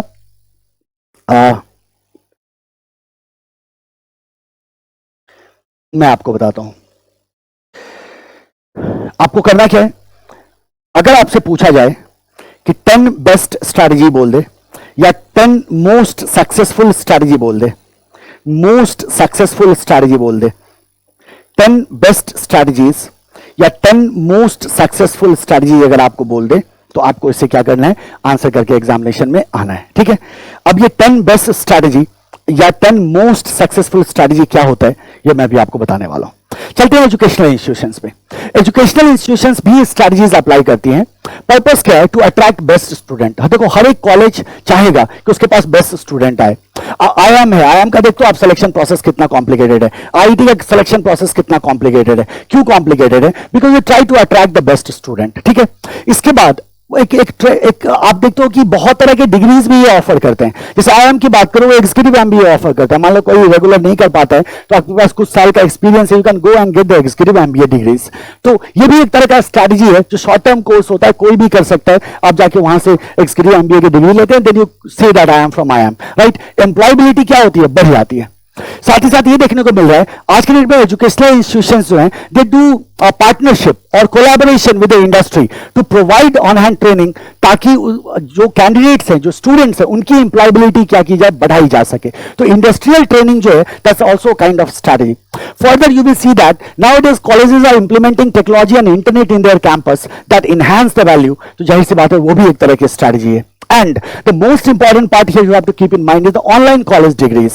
आप देखोगे वर्ल्ड के top universities nowadays are providing different online college degrees जो कोई भी कर सकता है और बेनिफिट ले सकता है। तो ये डिफरेंट स्ट्रैटेजीज हैं जो आपको यूज कर रहा है कॉलेज nowadays। कैंपस इंटरव्यू है, ऑनलाइन डिग्रीज है, इंट्रोडक्शन ऑफ टेक्नोलॉजी है, ऑनलाइन एग्जामिनेशन है, कोलैबोरेशन है किसके साथ, कोलैबोरेशन विद इंडस्ट्री पार्टनर्स, ताकि क्या दिया जा सके, एम्प्लॉयबिलिटी बढ़ाने के लिए ट्रेनिंग दी जा सके। टेक्नोलॉजी आपका यहां मेंशन्ड है, ऑनलाइन डिग्रीज आपका यहां मेंशन्ड है। ठीक है, अब आते हैं गवर्नमेंट एजेंसीज एंड डिपार्टमेंट्स पे। अब आप जरा ध्यान से सुनना मेरी बात को, मैं एक लाइन में आपको पूरी बात समझा देता हूं। देखो गवर्नमेंट ऑर्गेनाइजेशंस की बात करते हैं तो we are talking about central, state, municipal, है ना, पीएसयूज, डिपार्टमेंट्स एक्सेट्रा। तो जो भी सेंट्रल, स्टेट, पीएसयू है, डिपार्टमेंट्स है, municipals हैं, they all have to formulate and implement a strategy. Why they have to formulate and implement a strategy? Certainly they are using the taxpayers money. वो taxpayer का पैसा use कर रहे हैं, तो taxpayer के मनी को यूज करके वो किसी तरह का सर्विस, किसी तरह का प्रोग्राम लाते हैं। So they bring in various kinds of services and program by utilizing taxpayer money. So they will have to formulate and implement various kinds of strategy. But there is a problem. Problem ये है कि government organization works with less autonomy. आपको दिखेगा government organisation के पास ज्यादा autonomy नहीं होती। Autonomy क्यों नहीं होती? The reason is the involvement of legislator and the politicians. Government organization में लेजिस्लेटर्स का और पॉलिटिशियंस का बहुत इन्वॉल्वमेंट होता है। अगर लेजिस्लेटर्स एंड पॉलिटिशियंस का इन्वॉल्वमेंट होगा तो कहीं ना कहीं डिसीजन मेकिंग अफेक्ट होगा। आप देखोगे कि जो पीएसयूज होते हैं, इनका जो भी स्ट्रैटेजिक इशू होता है वो डेफिनेटली मीडिया में डिस्कस होता है। तो it's issues are discussed in media, debated in media, जिसकी वजह से एक पब्लिक ओपिनियन बनता है और वो पब्लिक ओपिनियन पॉलिटिशियन, लेजिस्लेचर को क्या करता है, प्रेशराइज करता है और वो अकॉर्डिंगली डिसीजन लेना शुरू कर देते हैं। मैनेजमेंट के पास बहुत कम विकल्प होते हैं। मैनेजमेंट खुल के सारे ऑप्शंस यूज नहीं कर सकता क्योंकि कहीं ना कहीं यहां पब्लिक कंसर्न क्या होता है, इन्वॉल्व होता है। आप देखोगे in the case of PSU और government organisation, management are not even able to change their mission और objectives, to change the direction of the organisation. They cannot do it, they cannot do merger, they cannot do acquisition very easily. जब वो merger acquisition की तरफ भी जाते हैं, जब वो डिसइन्वेस्टमेंट की तरफ जाते हैं, तो आप देखोगे बहुत तरह के इश्यूज क्रिएट हो जाते हैं और बहुत ज्यादा पॉलिटिसाइज किया जाता है गवर्नमेंट ऑर्गेनाइजेशंस के मैटर्स को। इसको ध्यान में रखना है, राइट। तो हम क्या कहते हैं, लेस ऑटोनॉमी के साथ काम करता है। लेजिस्लेटर एंड पॉलिटिशियन का क्या होता है, इन्वॉल्वमेंट होता है। इनके इश्यूज पब्लिकली डिबेट किए जाते हैं, डिस्कस किए जाते हैं, जिसकी वजह से मैनेजमेंट के पास ज्यादा विकल्प नहीं बचता। ये प्रॉब्लम है गवर्नमेंट ऑर्गेनाइजेशंस के साथ। Strategies operate with less strategic autonomy. Strategies usually enjoy little freedom in altering mission and redirecting objectives. Political interference generally can't diversify into unrelated business or merge with other business. Issues are discussed in media and legislature. ये है आपका government organisation, right. तो ये था आपका SM in government and non-profit organizations. अब आ जाओ next and the last topic of this chapter is the strategic levels. अगर स्ट्रैटेजिक लेवल की बात करो ना आप, तो स्ट्रैटेजिक लेवल में इस चैप्टर में we are talking about the management, not the strategy but the management. You will see that in large organization, typically large organization, you can take an example of Patanjali, you can take an example of let's say Tata and Sons, you can take an example of Reliance or huge company like that. So large company की case की अगर हम बात करें तो large company में हमें देखने को मिलता है कि they have a headquarter, then they have different divisions and then they have the functional unit. तो इसीलिए हम large company का example ले रहे हैं तो क्योंकि वहां में तीनों business दिख जाता है. अगर आप single business single product company को उठाते हैं तो आपको वहां तीनों लेवल दिखाई नहीं देंगे. लेकिन अगर कोई ऐसी कंपनी है जो मल्टीपल बिजनेस और मल्टीपल प्रोडक्ट में ऑपरेट कर रही है तो उसमें आपको तीनों स्ट्रेटेजिक लेवल दिखाई देंगे. सो पहली जानकारी हमें दिमाग में ये रखनी है कि लार्ज इंटरप्राइजेस के केस में क्या होता है, वो मल्टी डिविजनल होते हैं, उनके पास मल्टीपल डिविजन होते हैं, जहां हर एक डिवीजन अपने आप में एक सेल्फ कंटेंट यूनिट है जिसके अंदर बहुत सारे फंक्शनल डिपार्टमेंट्स होते हैं और जो फंक्शनल डिपार्टमेंट डिवीजन के लिए क्या कर रहे होते हैं, बेसिकली काम कर रहे हैं. That is with in the division and that is a self content unit. अब हर एक डिवीजन को मैनेज करने के लिए वी हैव जनरल मैनेजर्स. वैसे मैं आपको बता दूं जनरल मैनेजर दोनों लेवल पे मिलेंगे, कॉर्पोरेट लेवल पे भी, बिजनेस लेवल पे भी. So they are general managers who are managing the division, right. और in the division we have different departments. Department को मैनेज करने के लिए we have the functional manager. So on the corporate level you have the corporate management, in the on the business level you have the business level management and then we have the functional level management. तो कितने level management के हो गए? 3. Corporate level management, business level management and functional level management. Corporate level पे कौन होता है? Corporate level पे होता है आपका CEO, BOD and senior executives. Oversee development of strategy for whole organization. So corporate level हम हेडक्वार्टर कह रहे हैं और वहां से पूरे ऑर्गेनाइजेशन के लिए प्लानिंग होती है. We simply say that oversee development of strategy for whole organization, sets strategic direction. ये क्या करता है? स्ट्रेटेजिक डायरेक्शन सेट करता है. किसके लिए? पूरी कंपनी के लिए. बिजनेस लेवल की अगर बात करें तो इसी के जो जनरल डायरेक्शन है, general statement of direction and intent को कॉन्क्रीट स्ट्रेटजी में ट्रांसलेट करने की जिम्मेदारी बिजनेस लेवल मैनेजर की होती है. So business level manager are basically responsible to translate the general statement of direction and intent of the corporate level into the concrete strategy for individual businesses.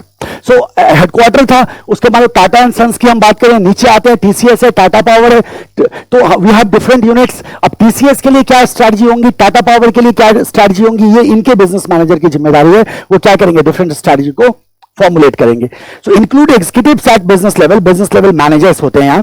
Translate general statement of direction into concrete strategy for individual business and concern with strategy specific to the business. So Tata motor में वही strategy formulate होंगी जो Tata motor से concerned है. TCS में वही strategy formulate होंगी जो टीसीएस से कंसर्न्ड है. Then you have the functional level. Functional level क्या होता है भाई? consist of functional manager, develop functional strategy, provide information to support business and functional level. तो हम जानते हैं कॉर्पोरेट लेवल हमें किस सवाल का जवाब देता है? Why are we in business? Corporate level पे आप जाओगे ना तो आप देखोगे कि it answers why are we in business. Business level कहता है how to defeat competition, जबकि फंक्शनल लेवल कहता है how to support business level. So business अगर टाटा मोटर्स अगर बिजनेस था तो उसके डिपार्टमेंट टाटा मोटर को क्या कर रहे होंगे? सपोर्ट कर रहे होंगे. मतलब उसी के डायरेक्शन में काम कर रहे होंगे. और अगर उसके डायरेक्शन में काम कर रहे हैं इसका मतलब कॉर्पोरेट के डायरेक्शन में काम कर रहे हैं. सो कॉर्पोरेट बिजनेस, ऐसे सोचो, कॉर्पोरेट बिजनेस फंक्शन. गाइडलाइन कहां से आ रहा है? कॉर्पोरेट से. Concrete strategies for individual business पे, और फिर फंक्शन डिपार्टमेंट क्या कर रहा है? उस बिजनेस के लिए काम कर रहा है. तो इस तरह से हम देख सकते हैं 3 स्ट्रेटेजिक लेवल मैनेजमेंट को जो आपका यहां दिखाई दे रहा है. अब डिसीजंस को इग्नोर करिए और एग्जांपल को भी आप क्या कर सकते हैं? इग्नोर कर सकते हैं. Not essential at all. ये था आपका चैप्टर नंबर 1. चलो मैं इससे पहले कि आपको फिर से क्विक रिकैप दूं पूरे चैप्टर का, अगेन मेडिकल ऑर्गेनाइजेशन वाला इशू हम क्लियर कर लेते हैं. ठीक है, मैंने आपको 10 बेस्ट स्ट्रैटेजी के बारे में बोला था, 10 बेस्ट स्ट्रैटेजी के बारे में बोला था जो मेडिकल इंस्टीट्यूशन अप्लाई करते हैं. देखो आज के डेट में हम जानते हैं कि अभी माहौल है किसका? कोविड-19 का है ना माहौल. और मेडिकल की बात करते हैं तो सबसे पहले कोविड-19 दिमाग में आता है. दूसरा जो सबसे बड़ी चीज दिमाग में आपके आनी चाहिए that is WHO, World Health Organization, है ना. सो वर्ल्ड हेल्थ ऑर्गेनाइजेशन ने क्या किया? वर्ल्ड हेल्थ ऑर्गेनाइजेशन पीपल के हेल्थ के लिए बहुत एक्टिव रहा, बहुत केयरफुल रहा और उसने बहुत सारे इंफॉर्मेशन दी लोगों को कि आपको किस तरह से बचना है. सो मेडिकल इंस्टीट्यूशन से अगर आपको क्वेश्चन आए 10 बेस्ट स्ट्रैटेजी अगर आपसे पूछे तो सीधा कूद के चले जाना WHO पे. आप बोलना medical WHO, medical WHO, medical WHO, related है, इजीली याद रहेगा. और आपने क्या कहा? WHO is careful. WHO क्या रहा? केयरफुल रहा. किसके लिए? For people. WHO is careful for people. इसमें आपके 10 स्ट्रैटेजी छुपे हुए हैं. WHO is careful for people. कैसे? देखो, WHO इज केयरफुल, ठीक है, एंड फॉर पीपल. तो 4 P है. कितने P's हैं? 4 P's हैं. ठीक है, इसको नोट कर लेना, दिमाग में रखना हमेशा. आपकी बुक में भी है, बुक में भी देख सकते हैं. ठीक है, where W is women health services, H means home health services, O means outpatient surgery and diagnostic centers, I means industrial medicine services, S means skilled nursing units, C means cardiac rehabilitation center, P means physical rehabilitation center, ठीक है, P means psychiatric rehabilitation center, P means preferred provider services, and last P is provide freestanding outpatient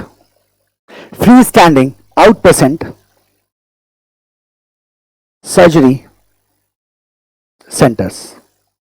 कितने हो गए? 10। ये 10 strategies हैं। जब भी आपको आएगा लिस्ट करने आएगा और आप क्या कर सकते हैं, इसको आसानी से लिस्ट कर सकते हैं। इसको क्या करना है, ध्यान में रखना है। This is all about your chapter number 1। ठीक है, फटाक से रिवाइज कर लिया।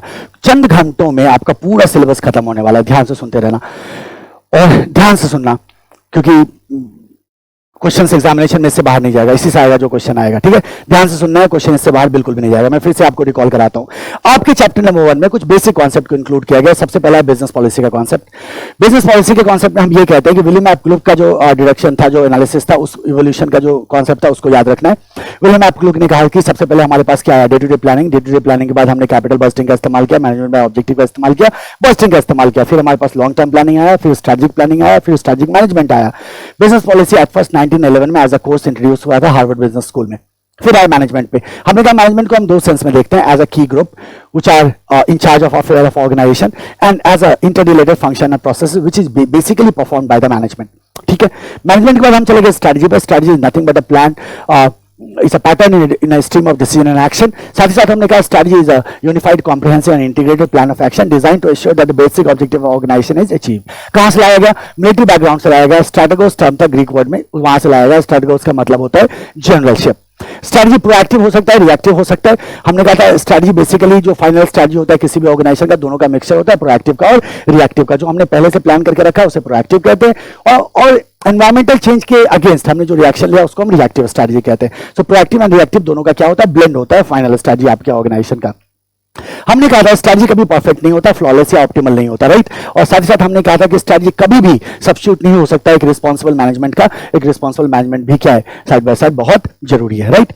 एसएम के बारे में हमने क्या कहा था कि उसके बाद स्ट्रेटजी के बाद हम एसएम पे गए थे। हमने कहा SM is basically process in which we have formulation, implementation and control which is done to achieve competitive advantage and to create a core competence, competitive advantage to defeat competitor, right, and to achieve objective of enterprise। so हमने कहा दो basic objective है, आप objective को achieve करो, competitive advantage create करो, और साथ ही साथ आप क्या करिए, चेंजिंग एनवायरनमेंट में अपने आप को सर्वाइव करो। फिर हमने देखा कि इसके कुछ इंपॉर्टेंस है, इसके कुछ लिमिटेशंस है। 7 इंपॉर्टेंस थे आपके पास और 4 लिमिटेशंस थे आपके पास, राइट।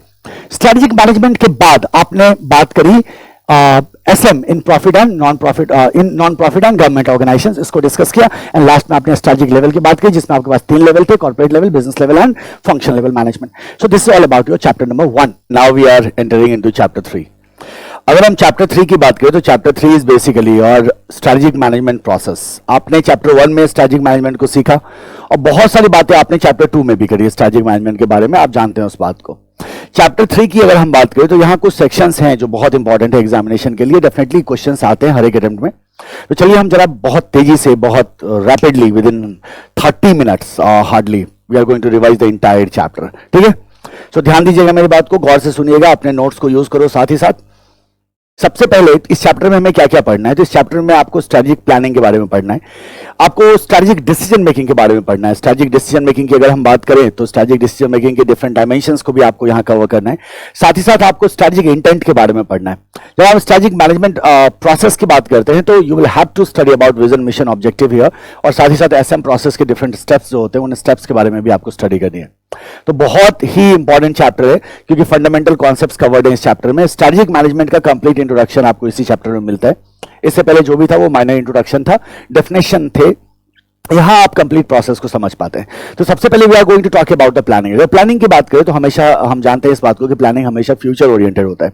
प्लानिंग कभी पास्ट या प्रेजेंट के लिए नहीं किया जाता। फ्यूचर में आप जो अचीव करना चाहते हैं जिस ऑब्जेक्टिव को, उस ऑब्जेक्टिव को अचीव करने के लिए आप एक कोर्स ऑफ एक्शन डिसाइड करते हैं, उसी कोर्स ऑफ एक्शन को हम प्लानिंग कहते हैं। So planning is future oriented, right? It relates to deciding what needs to be done in future. Future में आप क्या करना चाहते हैं, that is what we decide in the planning. It is a blueprint for action. Good planning is an important constituent of good management. Question exam में भी आ चुका है. अच्छी प्लानिंग जो है वो अच्छी मैनेजमेंट का आप कह सकते हैं it's a very important constituent. इसी तरह से आपने पहले भी सीखा था कि strategic planning is a very important component of strategic management. So good planning and good management are two faces of same coin. It involves determining what resources are available, what resources can be obtained, and allocating responsibility according to the potential of the employee. So अपने business में अगर हम plan करते हैं तो plan में भी short term, plan में भी लॉन्ग टर्म. सो अगर हम प्लानिंग करते हैं तो प्लानिंग में बेसिकली करते क्या है? प्लानिंग में वी डिसाइड कि हमें क्या क्या चीजें हैं, जो एक्टिविटीज है जो परफॉर्म करनी है फ्यूचर में. उसके अकॉर्डिंगली हम ये भी देखते हैं कि हमारे पास क्या क्या रिसोर्सेज अवेलेबल है, क्या क्या रिसोर्सेज ऑब्टेन की जा सकती है, और साथ ही साथ लोगों में allocation of responsibility is also very important part of planning, जहां आप ये डिसाइड करते हैं किस एक्टिविटी को, किस टास्क को कौन सा इंडिविजुअल आपके ऑर्गेनाइजेशन में परफॉर्म कर रहा होगा. इसीलिए एक डेफिनेशन में कहूंगा आपको ध्यान में रखने के लिए, प्लानिंग फ्यूचर ओरिएंटेड है, ब्लूप्रिंट फॉर एक्शन है, जाहिर सी बात है. और प्लानिंग क्या है, व्हाट इज प्लानिंग? तो आप सिंपली कहते हैं it involves determining what resources do we have, what resources can be obtained, allocation of resources and assignment of roles and responsibility to the members of organization to achieve some objective. So that is what the planning is all about. यहां planning के बारे में हमें इतनी चीजों को ध्यान में रखना है. Now we are going to talk about the strategic planning and dealing with uncertainty.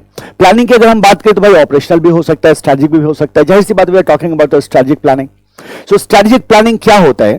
सो आप क्या कहते हैं? It is the process of determining the objective of the firm, resources required to attain those objectives, and formulation of policies to govern the acquisition, use and disposition of resources.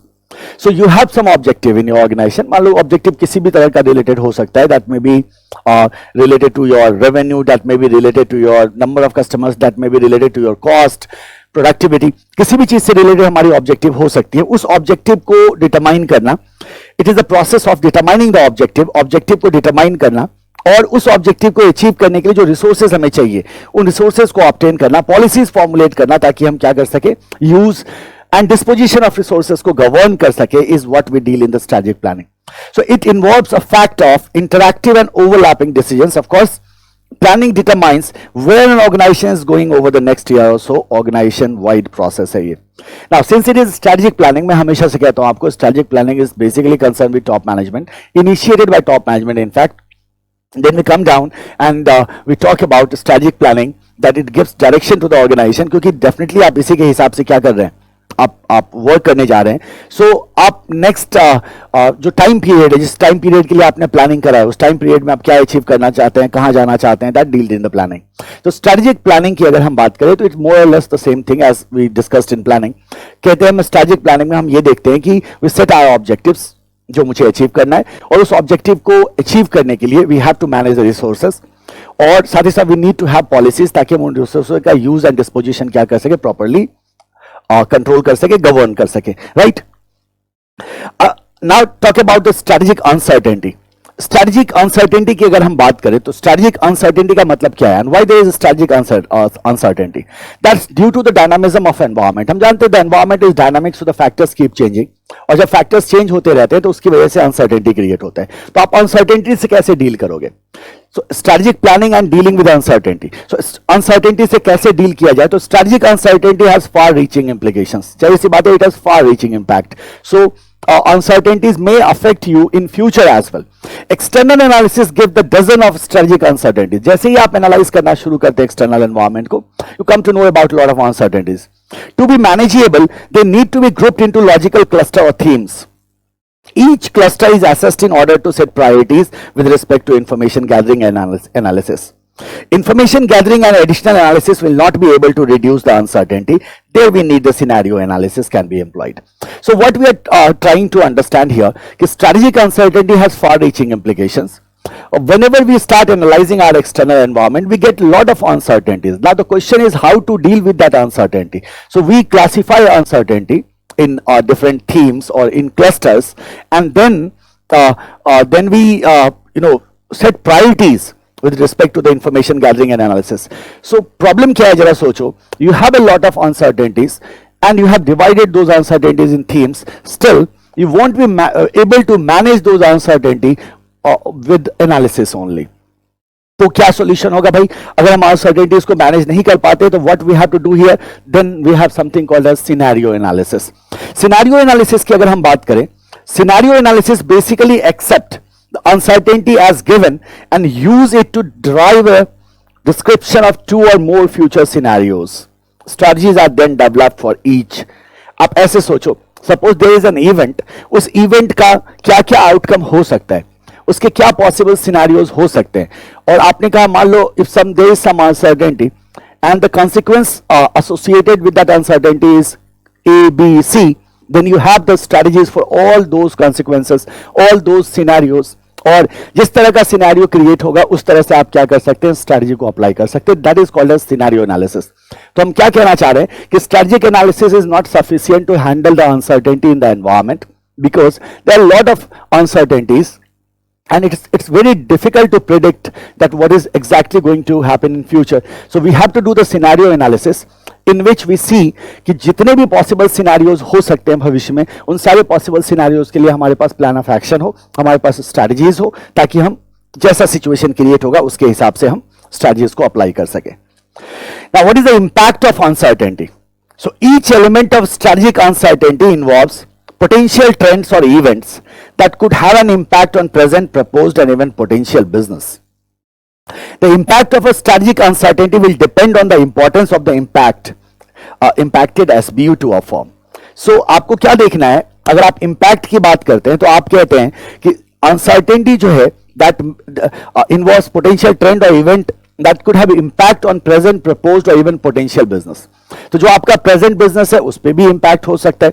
Suppose किसी तरह का economical change होता है, suppose किसी तरह का economical policy change होता है गवर्नमेंट के द्वारा, जिसकी वजह से अनसर्टेनिटी क्रिएट हो सकती है. तो हो सकता है कि आपका करंट बिजनेस हिट हो जाए, हो सकता है जो आपका प्रपोज्ड बिजनेस है उससे आपको पीछे हटना पड़े और आपको लगे कि नहीं ये प्रपोज्ड बिजनेस में मुझे आगे नहीं बढ़ना चाहिए, या हो सकता है आपके बिजनेस को फ्यूचर में भी इंपैक्ट करे. जाहिर सी बात है, हमने कहा फार रीचिंग इंप्लीकेशन होता है अनसर्टेनिटी का, तो ये आपके प्रपोज बिजनेस को भी इंपैक्ट कर सकता है, प्रेजेंट सिचुएशन को भी इंपैक्ट कर सकता है और पोटेंशियल बिजनेसेस को भी इंपैक्ट कर सकता है. The impact of a strategic uncertainty will depend on the importance of the impacted SBU to a firm. So how badly you are hit, ये totally depend करेगा कि वो SBU आपके लिए, आपके फर्म के लिए कितना इंपॉर्टेंट है. 2 पॉइंट हैं इम्पैक्ट ऑफ अनसर्टेनिटी में, ध्यान में रखिएगा. जो पहला सबसे इंपॉर्टेंट एस्पेक्ट है जिस पे आपको क्या करना है, कंसंट्रेट करना है, that is the major dimensions of strategic decisions. अब अगर हम स्ट्रेटेजिक डिसीजंस की बात करें तो डिसीजंस के जैसे कि स्ट्रेटेजी के लेवल आपने पढ़े हैं, लाइकवाइज डिसीजंस के भी लेवल है हमारे. सबसे टॉप पे आपके स्ट्रेटेजिक डिसीजंस होते हैं, उसके बाद आपके आप टैक्टिकल डिसीजंस कह सकते हैं बिजनेस से रिलेटेड, और then after we have the operational decisions. So decisions के भी 3 कैटेगरीज है. At the top you have the strategic decisions. अब स्ट्रेटेजिक डिसीजंस की अगर हम बात करें तो जाहिर सी बात है ये किसकी रिस्पॉन्सिबिलिटी है, टॉप मैनेजमेंट की रिस्पॉन्सिबिलिटी है.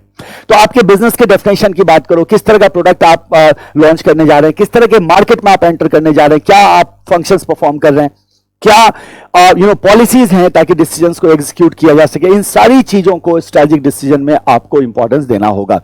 सो स्ट्रेटेजिक डिसीजन की अगर हम बात करें, इसमें टॉप मैनेजमेंट का इन्वॉल्वमेंट होता है. स्ट्रेटेजिक डिसीजन की बात करें तो आपको ऑर्गेनाइजेशन वाइड इन्वॉल्वमेंट दिखाई देगा, कमिटमेंट ऑफ रिसोर्सेज आपको देखने को मिलेगा, और जाहिर सी बात है ये बिजनेस के लॉन्ग टर्म प्रॉस्पेरिटी को भी इंपैक्ट करेगा. Because strategic decisions are basically going to be long term decisions. ये क्या होने जा रहा है, लॉन्ग टर्म डिसीजंस होने जा रहा है. ये फ्यूचर ओरिएंटेड होता है और इसका आपको multi business multi functional consequences भी दिखाई देगा. इसके मेजर डायमेंशंस है स्ट्रेटेजिक डिसीजंस के, जिसको कि हम यहां डिस्कस करते हैं. देखना जरा, strategic decisions encompass the definition of the business. क्या क्या होता है भाई, सबसे पहले हम कहते हैं definition of business, product to be handled markets to be served, functions to be performed, and major policies needed for the organization to execute these decisions to achieve the strategic objective. So decision making involves lot of things like definition of business, product to be handled, market to be served, functions to be performed, and policies needed to execute these decisions to achieve the strategic objective of enterprise. क्या कहा हमने? इसके major dimensions हैं जो आपको क्या करना है, निश्चित रूप से ध्यान में रखना है. कितने डायमेंशंस हैं? 6 डायमेंशंस हैं. सबसे पहले टॉप मैनेजमेंट का इन्वॉल्वमेंट आपको दिखाई देगा. स्ट्रेटेजिक डिसीजन है, टॉप मैनेजमेंट का इन्वॉल्वमेंट होगा ही होगा. ऑर्गेनाइजेशनल रिसोर्सेज का कमिटमेंट का हम बात करते हैं. Mobilisation of resources throughout the organisation can be seen. Strategic decision necessitate consideration of factor in the firm's external environment. Of course you will have to consider factor from the external environment and likely to have a significant impact on long-term prosperity of the firm. Strategic decisions are future-oriented. Strategic decisions usually have major multi-function, multi-business consequences. So आप जब structure देखते हैं, आपने क्या कहा कि suppose you have the headquarter, after headquarter we have the SBU, SBU के बाद वी हैव द डिवीजन, और the SBU and division same thing, ऐसे भी हम कह सकते हैं. And then we have the functional departments. ये स्ट्रक्चर है और strategic decisions are taken here. So जैसे ही आप स्ट्रेटेजिक डिसीजंस की बात करते हैं तो ये क्या करेगा, पूरे ऑर्गेनाइजेशन को इंपैक्ट करेगा, because it is eight the top. तो आपको पूरे ऑर्गेनाइजेशन में मोबिलाइजेशन दिखेगा रिसोर्सेज का. आपको पूरे ऑर्गेनाइजेशन की कमिटमेंट की जरूरत होगी. जितने भी बिजनेसेस हैं, ये मल्टी बिजनेस है, मल्टी बिजनेसेस मल्टी फंक्शंस पे आपको इसका इंपैक्ट दिखाई देगा. इसलिए हम कहते हैं multi business multi functional consequences. तो टोटल 6 डायमेंशंस हैं, जिन 6 डायमेंशंस को आपको क्या करना है, ध्यान में रखना है. अगर ये इश्यूज के नाम से आपसे पूछ दिया जाए ना, कौन कौन से इश्यूज है जो हमें कंसीडर करना चाहिए स्ट्रेटेजिक डिसीजन मेकिंग में, तो भी आपका आंसर क्या होना चाहिए, सेम होना चाहिए. 6 डायमेंशन कौन कौन से हैं, चलो क्विकली देख लेते हैं. Strategic decisions require top management involvement. Certainly किसका इन्वॉल्वमेंट होगा, टॉप. आपको गोल्डन रूल याद होगा, मैंने आपको सिखाया था कि स्ट्रेटेजिक अगर किसी भी शब्द के पहले होता है तो इसका मतलब ये होता है कि अगर आपको गोल्डन रूल नहीं मालूम है और आपने हो सकता है मेरे से क्लासेस ना ली हो, तो मेरा अभी जो रिसेंटली लाइव बैच चल रहा है उसके लेक्चर्स डाले हुए हैं. आप उस लेक्चर को, फर्स्ट लेक्चर को देख सकते हो, जहां बेसिक टर्म का इंट्रोडक्शन है. वहां से आपको बहुत क्लैरिटी आ जाएगी. गोल्डन रूल कहने का मतलब है कि स्ट्रैटेजी के बारे में हम 3 चीजों को हमेशा ध्यान में रखते हैं. इफ समथिंग इज स्ट्रैटेजिक, इसका मतलब वो निश्चित रूप से कंसर्न होगा टॉप मैनेजमेंट से, वो हमेशा फ्यूचर ओरिएंटेड होगा और वो पूरे ऑर्गेनाइजेशन पे अप्लाई होगा, इन्वॉल्व इंटायर ऑर्गेनाइजेशन. ये 3 चीजें जरूर होती है और आप गौर करो 6 पॉइंट में से 3 पॉइंट आपका यही है और बाकी जो 3 पॉइंट है वो इसी से निकाले हुए पॉइंट है. So strategic decisions are requiring top management involvement. ऐसा क्यों होता है? Involve thinking in totality of the organization, hence considered by the top management, because you will have to consider the entire organization. These are the riskiest decision. बहुत riskiest decision होते हैं, बहुत ज्यादा resources का commitment का आवश्यकता होता है, long term decisions होते हैं. जाहिर सी बात है नीचे के लोगों को ये decision लेना allowed नहीं होगा. Top management का involvement होगा क्योंकि totality में आपको क्या करना होगा? You will have to think in totality. You will have to consider entire organization while dealing with the strategic decisions. Second, आप कह रहे हैं involve commitment of organizational resources. As I told you, if you are thinking in totality, then mobilization of resources throughout the organization is a very common thing. जिसके लिए कुछ खास सोचने की आवश्यकता नहीं है. Strategic decision necessitate consideration of factors in the firm's external environment. Strategic focus in organization involves orienting its internal environment to the changes of the external environment. हमेशा याद रखना, whenever do the strategic formulation, one thing is very clear. Whenever you take a strategic decision, one thing is very clear, that you have to strike a balance between internal and external environment. Here one thing what I would like to mention, that perfect balance between internal and external factors cannot be established. Perfect balance cannot be established. So as a strategist you will have to find a workable balance, और उसी workable balance को create करने की हम बात कर रहे हैं. Certainly you will have to consider the external environment and you will have to strike a balance between internal and external. Otherwise क्या होगा, आपका decision का कि गलत होने के चांसेस होंगे. जाहिर सी बात है, अगर imbalance हुआ तो that will create a risk. अगर आपका imbalance हुआ तो risk create करेगा. तो ये भी एक बहुत इंपॉर्टेंट डायमेंशन है, that you will have to consider the external environment and you have to align internal environment with the external environment. That is the responsibility you will have to do while dealing with the strategic decisions. Strategic decisions are likely to have a significant impact on the long-term prosperity of the business. देखो, what market to enter, what product to launch, definition of business, ये तो existence की बात कर रहा है. और business क्यों है, क्या करने जा रहा है, ये सारी चीजें आपके स्ट्रेटेजिक डिसीजंस में इन्वॉल्व होती हैं. तो जाहिर सी बात है लॉन्गेविटी को फर्क डालेगा. Generally the result of strategic implementation seen on a long term basis are not immediately. ठीक है, हम जानते हैं इसको. Long term choices are included. It's a long term process. It takes lot of time. Strategy takes a lot of time to come into perfect shape. We have studied all these things और हम जानते हैं चूंकि ये long term basis पे effect में आता है या लॉन्ग टर्म बेसिस पे इंप्लीमेंटेशन देखा जाता है या उसका आउटपुट आप देख सकते हैं. तो जाहिर सी बात है इमीडिएटली आपको इसका रिस्पॉन्स नहीं आने वाला है. लॉन्ग टर्म प्रॉस्पेरिटी को क्या करेगा, बढ़ाएगा. Strategic decisions are future oriented. So strategical thinking involves predicting the future environmental conditions and how to orient for the change conditions. So इसमें जब भी हम एनालिसिस की बात करते हैं तो prediction and projection of future is done, right. Future में क्या क्या चीजें हो सकती है, किस तरह के एनवायरमेंटल कंडीशंस पैदा हो सकते हैं, वो हमारे बिजनेस को कैसे इंपैक्ट करेगा, that we have to consider. That is why it is what future oriented. So planning is always future oriented. तो हम कहते हैं नहीं, ऐसा जरूरी नहीं है. ऐसा हो सकता है कि we are not considering the uncertainties in future, but strategical planning की अगर बात करो, स्ट्रेटेजिकल डिसीजन मेकिंग की अगर बात करो, तो in that case you will see that is certainly future oriented, क्योंकि फ्यूचर के जो भी अनसर्टेनिटीज है उसको भी हम प्रेडिक्ट करते हैं और इस बात को ध्यान में रखते हैं कि किस तरह से उस चेंज कंडीशन में हम अपने आप को चेंज करेंगे. Strategic decisions usually have major multi-business, multi-functional consequences. As I told you, it consider organization in totality. और सबसे ऊपर है तो जाहिर सी बात है उसके नीचे जितने SBUs हैं, डिवीजन है, जितने फंक्शंस हैं, सब पे इसका असर दिखाई देगा. As they involve organization in totality, they affect different sections of the organization with varying degree. तो कितने हो गए टोटल? 6 हो गए. और ये 6 पॉइंट जो है उसको आप मेजर डायमेंशन कहते हैं स्ट्रेटेजिक डिसीजन का. सबसे पहला इन्वॉल्वमेंट होगा किसका? टॉप मैनेजमेंट का. दूसरा कमिटमेंट होगा ऑर्गेनाइजेशनल रिसोर्सेज का. तीसरा एक्सटर्नल एनवायरमेंट, इंटरनल एनवायरमेंट में you will have to create a balance. चौथा long term prosperity of business पे ये असर डालेगा. पांचवा फ्यूचर ओरिएंटेड होगा. छठा multi business multi functional consequences आपको दिखाई देंगे. सो ये है आपका strategic decision.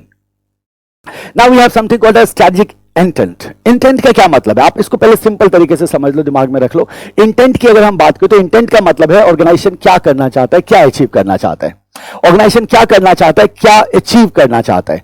So senior management को यह बात कहना होगा that what they want to do and what they want to do and why they want to do. वो क्या करना चाह रहे हैं और क्यों करना चाह रहे हैं. सो that is what the intent of the firm. वो क्या करना चाह रहे हैं, क्यों करना चाह रहे हैं, that is what the intent of the firm. इसलिए जब आप इंटेंट में इंटेंट के कंपोनेंट्स को देखोगे तो you will find that there is business definition as well and along with that you have the vision, mission, everything is included in the intent. ये सब कहां होता है? इंटेंट में इंक्लूडेड होता है. सो इंटेंट क्या बताता है? इंटेंट बताता है कि कोई भी ऑर्गेनाइजेशन का क्या डिजायर है, कि वो फ्यूचर में अपने आप को किस तरह से क्या अचीव करना चाहता है. That is what you can find in what intent. So intent क्या कहता है? Strategic intent refers to purpose of what the organization strives for. यह organization के purpose को बताता है, organization को क्या चाहिए. Senior manager must define what they want to do, why they want to do. ठीक है? Represents strategic intent of the firm. Here why they want to do represent what? Intent. क्या बताता है ये? Intent को बताता है. Strategic intent can be understood as the philosophical base of strategic management. It implies the purpose which an organization endeavors to achieve. It is a statement that provides the perspective of the means which will lead the organization to reach the vision in the long run. Strategic intent gives an idea of what the organization desires to attain in future. So what the organization desires to attain in future is what? Intent. It answers the question what the organization strives or stands for. It indicates the long-term market position. Intent provides the framework to adopt a predetermined direction. Intent could be in form of vision, mission statement for the organization at the corporate level. अब तीनों level पे देख लो आप. It could be expressed as in terms of business definition and business model at the business level, and it can be expressed in terms of goals and objective at functional level. So intent क्या है? Intention है. What you want to achieve. Why you are doing whatever you are doing. So that what will be expressed by the intent. What you desire to become.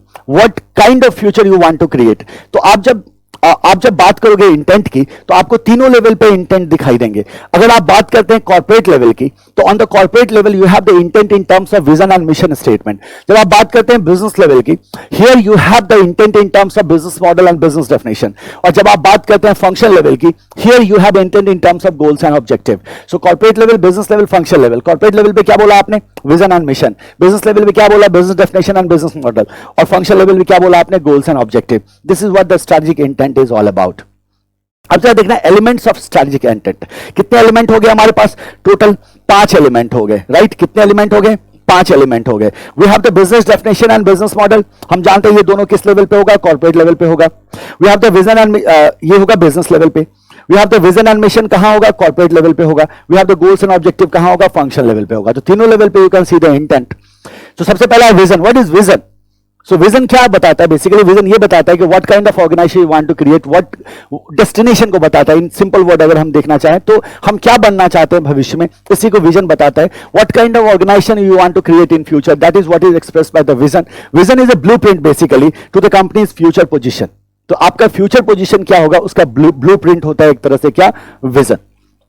Mission की बात करते हैं, explain the reason for the existence of form in the society. Mission बताता है कि why do you exist, so reason of existence is expressed by mission and vision is basically shows your destination, what you want to become is your vision and how you are going to become what you want to become is your mission. So mission tells you the reason of existence and vision tells you the future position.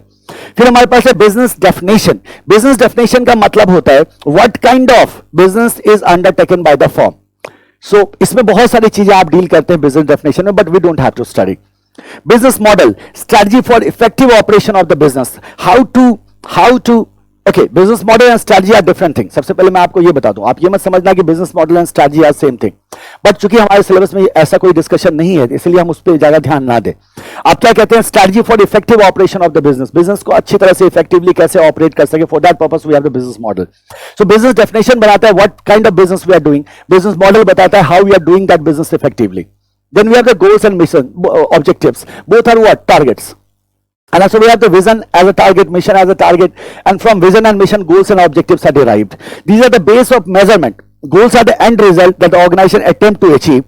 On the other hand, objectives are time-based measurable targets which help in the accomplishment of objective. So you will see that so objectives are what, time bound, and goals are enduring. अगर इस तरह से देखा जाए, and goals and objectives are both are basically performance targets, or these are derived from vision and mission. तो total कितने element हमारे पास, 5 element है। पहला विजन, दूसरा मिशन, फिर हमारे पास बिजनेस डेफिनेशन है, बिजनेस मॉडल है, एंड गोल्स एंड ऑब्जेक्टिव है। अगर आपसे पूछा जाए कि डिफरेंट लेवल्स ऑफ ऑर्गेनाइजेशन पे आप मेरे को इंटेंट बताओ, तो आप बोलोगे कॉर्पोरेट लेवल पे आपका इंटेंट है विजन एंड मिशन के द्वारा एक्सप्रेस होगा।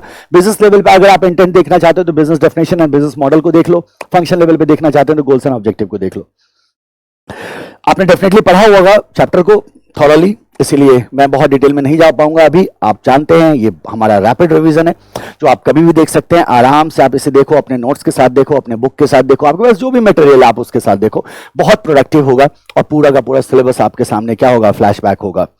सो पहला हमारे पास विजन। विजन की अगर हम बात करें तो it is provide a road map to the company's future. Vision provides a road map, हमेशा ध्यान में रखना है। विजन क्या देता है हमें, रोड मैप देता है to the company's future. Vision indicates the kind of company management is trying to create in future. What kind of company you are trying to create? किस तरह की कंपनी आप क्रिएट करना चाहते हैं फॉर फ्यूचर। जैसे हम कहते हैं we want to become the largest company in India or we want to become the most profitable company in the world. So इस तरह से basically you decide that what kind of company you want to create in future. Vision specifies about company intention and capabilities to adapt with new technology. Vision also specifies management policies towards customers and society. Provide a panoramic view of the where we are to go. कहां जाना चाहते हैं। Strategic vision thus points out a particular direction, charts a strategic path to be followed in future and molding organizational identity. So its vision gives you the direction. आप simply कहते हैं vision is a roadmap to company's future. Vision provide direction to entire organization. Vision basically express that what kind of company we are trying to create in future. Vision basically specify the intention of the company, the intention of the management. Vision tells us that where we want to go, right? It should be clearly articulated and steer company in common direction. Clear articulated means communicated. So vision का मतलब ये नहीं है कि vision आपने form के डब्बे में डाला और बक्से में डाल के ताला लगा दिया, ऐसा नहीं करते। विजन को हमें क्या करना होगा, प्रॉपर्ली कम्युनिकेट करना होगा through the organization, throughout the organization, and ताकि एक क्लियर डायरेक्शन मिल सके आपके मेंबर्स को, आपके ऑर्गेनाइजेशन के हर एक मेंबर्स को। अब यहाँ दो चीजें हैं, देखो, elements of vision and essential of strategic vision, दोनों ही इंपॉर्टेंट है।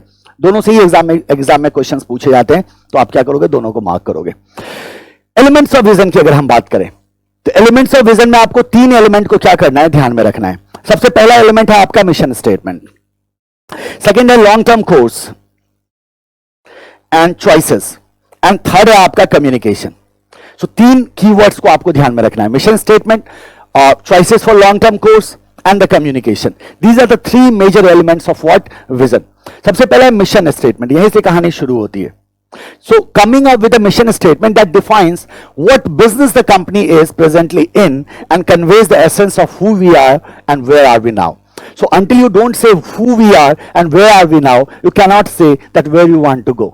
तो लॉन्ग टर्म चॉइसेस जो होते हैं पाथ के, वो तब तक डिसाइड नहीं हो सकता जब तक हमने अपना मिशन स्टेटमेंट क्लियर ना किया हो। इसीलिए हम कहते हैं द एलिमेंट ऑफ विजन में पहला जो एलिमेंट है that is coming up with a mission statement that basically will specify that who we are, हम कौन है, and where are we now, अभी हम कहां हैं. Now based on this mission statement we choose the long term path. Using the mission statement as basis for deciding on a long term course, making choices about where we are going. So if you want to decide where we are going, you have to see where you are now. इसलिए हमने कहा the first element of strategic vision is the mission statement, which specify that where are we now, and based on that mission statement we choose long term path choices where we decide that where we are going. And third is communication. Once it is done, once you have decided the long term course of action, so definitely you will have to communicate this vision to entire organization. The strategic vision in clear, exciting terms, what would arouse organization wide commitment. So communicating the strategic vision in clear and exciting terms, that would arouse organization wide commitment. So if you want to ensure the commitment of member of organization, you will have to communicate the vision. कितने elements हैं? 3 elements हैं. अगर हमसे elements of vision examination में पूछा जाए, आप बोलोगे मिशन स्टेटमेंट एक एलिमेंट है, choices for long term course एक एलिमेंट है, कम्युनिकेशन एक एलिमेंट है. स्टार्ट होता है मिशन स्टेटमेंट से जो बताता है where are we now. Based on the mission statement we decide where we want to go, that is a long term choice, and then we go for the communication. The vision statement must be communicated, must be articulated throughout the organization in very exciting terms, so to gain commitment from the organization. Now we have the essentials of strategic vision. देखो पहली essentiality है think creatively about how to prepare a company for the future. अच्छा vision की क्या खासियत है कि vision allow you to think from your heart. आप दिल से सोच सकते हैं, कोई बाउंड्री नहीं है. Anything can be your vision. So vision आपको एक पॉसिबिलिटी देता है सोचने का. यू कैन थिंक क्रिएटिवली तो what kind of company you want to create in future. Forming a strategic vision is exercise in intelligent entrepreneurship. It should be well articulated and best worded. तो 4 point यहां है essentials में जो आपको ध्यान में रखना है. पहला थिंक क्रिएटिवली, दूसरा it is an intelligent entrepreneurship, तीसरा वेल आर्टिकुलेटेड मतलब कम्युनिकेटेड, एंड चौथा बेस्ट वर्डेड. अच्छे शब्दों का इस्तेमाल करो आप किसमें, विजन में. Now there are some example. हम एक एग्जांपल को यहां डिस्कस करेंगे. आईसीआई को. आईसीआई क्या कहता है? World's leading to become leading accounting body, a regulator and developer of trusted and independent professional with world-class competencies in accounting, assurance, taxation, finance and business advisory services. You can see that what they are trying to become. A world-class body जो क्या करे, as a regulator and developer काम करे ताकि वो independent professionals को create कर सके, world-class competencies हो उनमें in the field of accounting, assurance, taxation, finance and business advisory services. बाकी एग्जाम्पल को भी मैं सलाह दूंगा कि निश्चित रूप से गो थ्रू कर लेना, ठीक है, बट मेमोराइज करने की जरूरत नहीं है, जस्ट गो थ्रू जो जरूरी है. आते हैं मिशन पे. विजन के बाद क्या है हमारे पास? मिशन है. Now what is mission? So mission is nothing but an element of company vision. आप याद करो पहला ही एलिमेंट था mission statement. So mission is an element of company vision. Mission क्या है? एलिमेंट है किसका? कंपनी विजन का. देखो आप ऐसे हमेशा दिमाग में रखना कि अगर फ्यूचर विजन है ना तो प्रेजेंट मिशन है. अगर हम कहां जाना चाहते हैं ये विजन है ना, तो हम वहां तक कैसे जाएंगे ये मिशन है. So, इसीलिए कहा जाता है कि when it comes to vision you can think from your heart, but when it comes to mission you have to think from your head. आपको अपने दिमाग से सोचने की जरूरत होगी. Management develops a vision based on their capabilities, experience and changes it visualize in future. Based on this vision, company formulate a mission statement which becomes the basis for future orientation or direction of the company. A company mission statement is typically focused on its present business scope, who we are and what we do. That is mission. Who we are and what we do. Broadly describe an organization's present capabilities, customer focus activities and business makeup. What business are we in and what we do is your mission. Mission is an expression of company vision, future position and growth ambition. Combine the expansion of existing business portfolio to the preferred business portfolio where company wants to make it presence. So it is the present leading you towards the future. ऐसे ध्यान में रख ले सकते हैं. It is the present leading you towards the future, and certainly mission focuses on your current capabilities, your customer focus, your activities, your business makeup. इस पे क्या करता है mission? आपका concentrate करता है. It provides a guiding principle and common purpose to entire organization. So it provides foundation to the future aim of organization. So what is the foundation to the future aim of organization? That is mission. And what is the future of the organization? That is vision. What is present leading towards the future? That is mission. And what is the future destination? That is vision. इस तरह से हम देख सकते हैं किसको? Mission को. अब यहां एक सवाल बनता है, एक बहुत इंपॉर्टेंट क्वेश्चन बनता है जो एग्जामिनेशन में जनरली पूछे जाते हैं, विजन मिशन से क्वेश्चंस बहुत आते हैं इस चैप्टर में, यही सबसे इंपॉर्टेंट एस्पेक्ट है that why an organization should have a mission. किसी भी ऑर्गेनाइजेशन को मिशन क्यों चाहिए, मिशन क्यों चाहिए? तो सबसे पहले आप कहते हैं अनएनिमिटी ऑफ पर्पस। अगर आप विद इन द ऑर्गेनाइजेशन आपको क्या चाहिए, कॉमन पर्पस चाहिए आपके ऑर्गेनाइजेशन में। अगर आपको कॉमन पर्पस चाहिए that will be given by what, mission. तो पहला हम कहते हैं a common purpose, that is the reason to develop a basis और standard for allocating organisational resources. So how you are going to allocate the resources throughout the organisation. तो इसके लिए आपको एक स्टैंडर्ड चाहिए, इसके लिए आपको एक बेसिस चाहिए, and that is provided by the mission to provide a basis for motivating the use of organizational resources. So how can you motivate the use of organizational resources in favor of organization to create competitive advantage to achieve the objective of enterprise? That is also will be facilitated by mission. To establish a general tone or organizational climate, right, within the organization, to serve as a focal point for those who can identify with the organization's purpose and direction. So because mission provides a common purpose, mission provide a common goal to chase, तो जाहिर सी बात है कि it serves as a focal point for those who can identify the organization's purpose and direction. To facilitate the translation of objective and goals into a work structure involving the assignment of tasks to responsible elements within the organization, and to specify organizational purposes and the translation of these purposes into a goal in such a way that cost, time and performance parameters can be assessed and controlled. So जरा गौर करो, we have certain factors here. Number one is the purpose. अगर आपसे पूछा जाए why we need to have mission, so first is the purpose, second is the resource allocation, third is the motivation of use of resources, fourth is the general tone in organization, fifth is the work as a focal point for those who identify organization's purpose and direction, and then we have the objective and goal into work structure, that is this facilitation also done by what, mission. And then we have to specify organizational purpose and the translation of these purpose into goals in such a way that cost, time and performance parameter can be assessed and controlled. So this is your point number 7. तो total कितने अगर आपसे पूछा जाए why we need mission, तो आप क्या बोलोगे? 7 चीजें हैं जो हमें ध्यान में रखना है। सबसे पहला, ये क्या करता है, कॉमन पर्पस देता है पूरे ऑर्गेनाइजेशन को। सेकंड, ये बेसिस देता है रिसोर्स एलोकेशन के लिए। Third, it provides motivation for the use of organizational resources. Fifth, it creates a general tone in organization, and fifth, it provides a focal point for those who identify organization's purpose and direction. Six, objective and goals into work structure can be converted with the help of mission, and then translation of these purposes, mission की बात करें, into goal and in such a way that the cost, time and performance parameter can be assessed and controlled. तो ये total 7 point है जो आपको क्या करना है, ध्यान में रखना है, याद रखना इंपॉर्टेंट है। Now we have the guidelines for formulation of mission. अगर आपसे पूछा जाए कि कुछ टिप्स बताओ मिशन के फॉर्मुलेशन के लिए, कुछ गाइडलाइंस बताओ मिशन के फॉर्मुलेशन के लिए, तो क्या गाइडलाइंस दोगे आप? क्या मिशन वेग होना चाहिए? नहीं। क्या मिशन एम्बिगुअस होना चाहिए? नहीं। क्या मिशन शॉर्ट टर्म के लिए होता है? तो हम कहते हैं ये भी नहीं है, लॉन्ग टर्म प्रिंसिपल पे आधारित होता है, राइट। सो अगर एक गुड मिशन स्टेटमेंट की बात करें तो उसके क्या गाइडलाइंस हैं, उन गाइडलाइंस को हम यहां डिस्कस करेंगे। टोटल 5 गाइडलाइंस है, व्हाट यू ऑलरेडी नो। सबसे पहला कि जो आपका मिशन स्टेटमेंट है that must reflect the philosophy of the organization that is perceived by the senior manager. आपके ऑर्गेनाइजेशन की क्या फिलॉसफी है, that should be expressed by the mission. सबसे पहले हम क्या कहते हैं, philosophy of the organization. Second, it should be precise, clear, feasible, distinctive and motivating.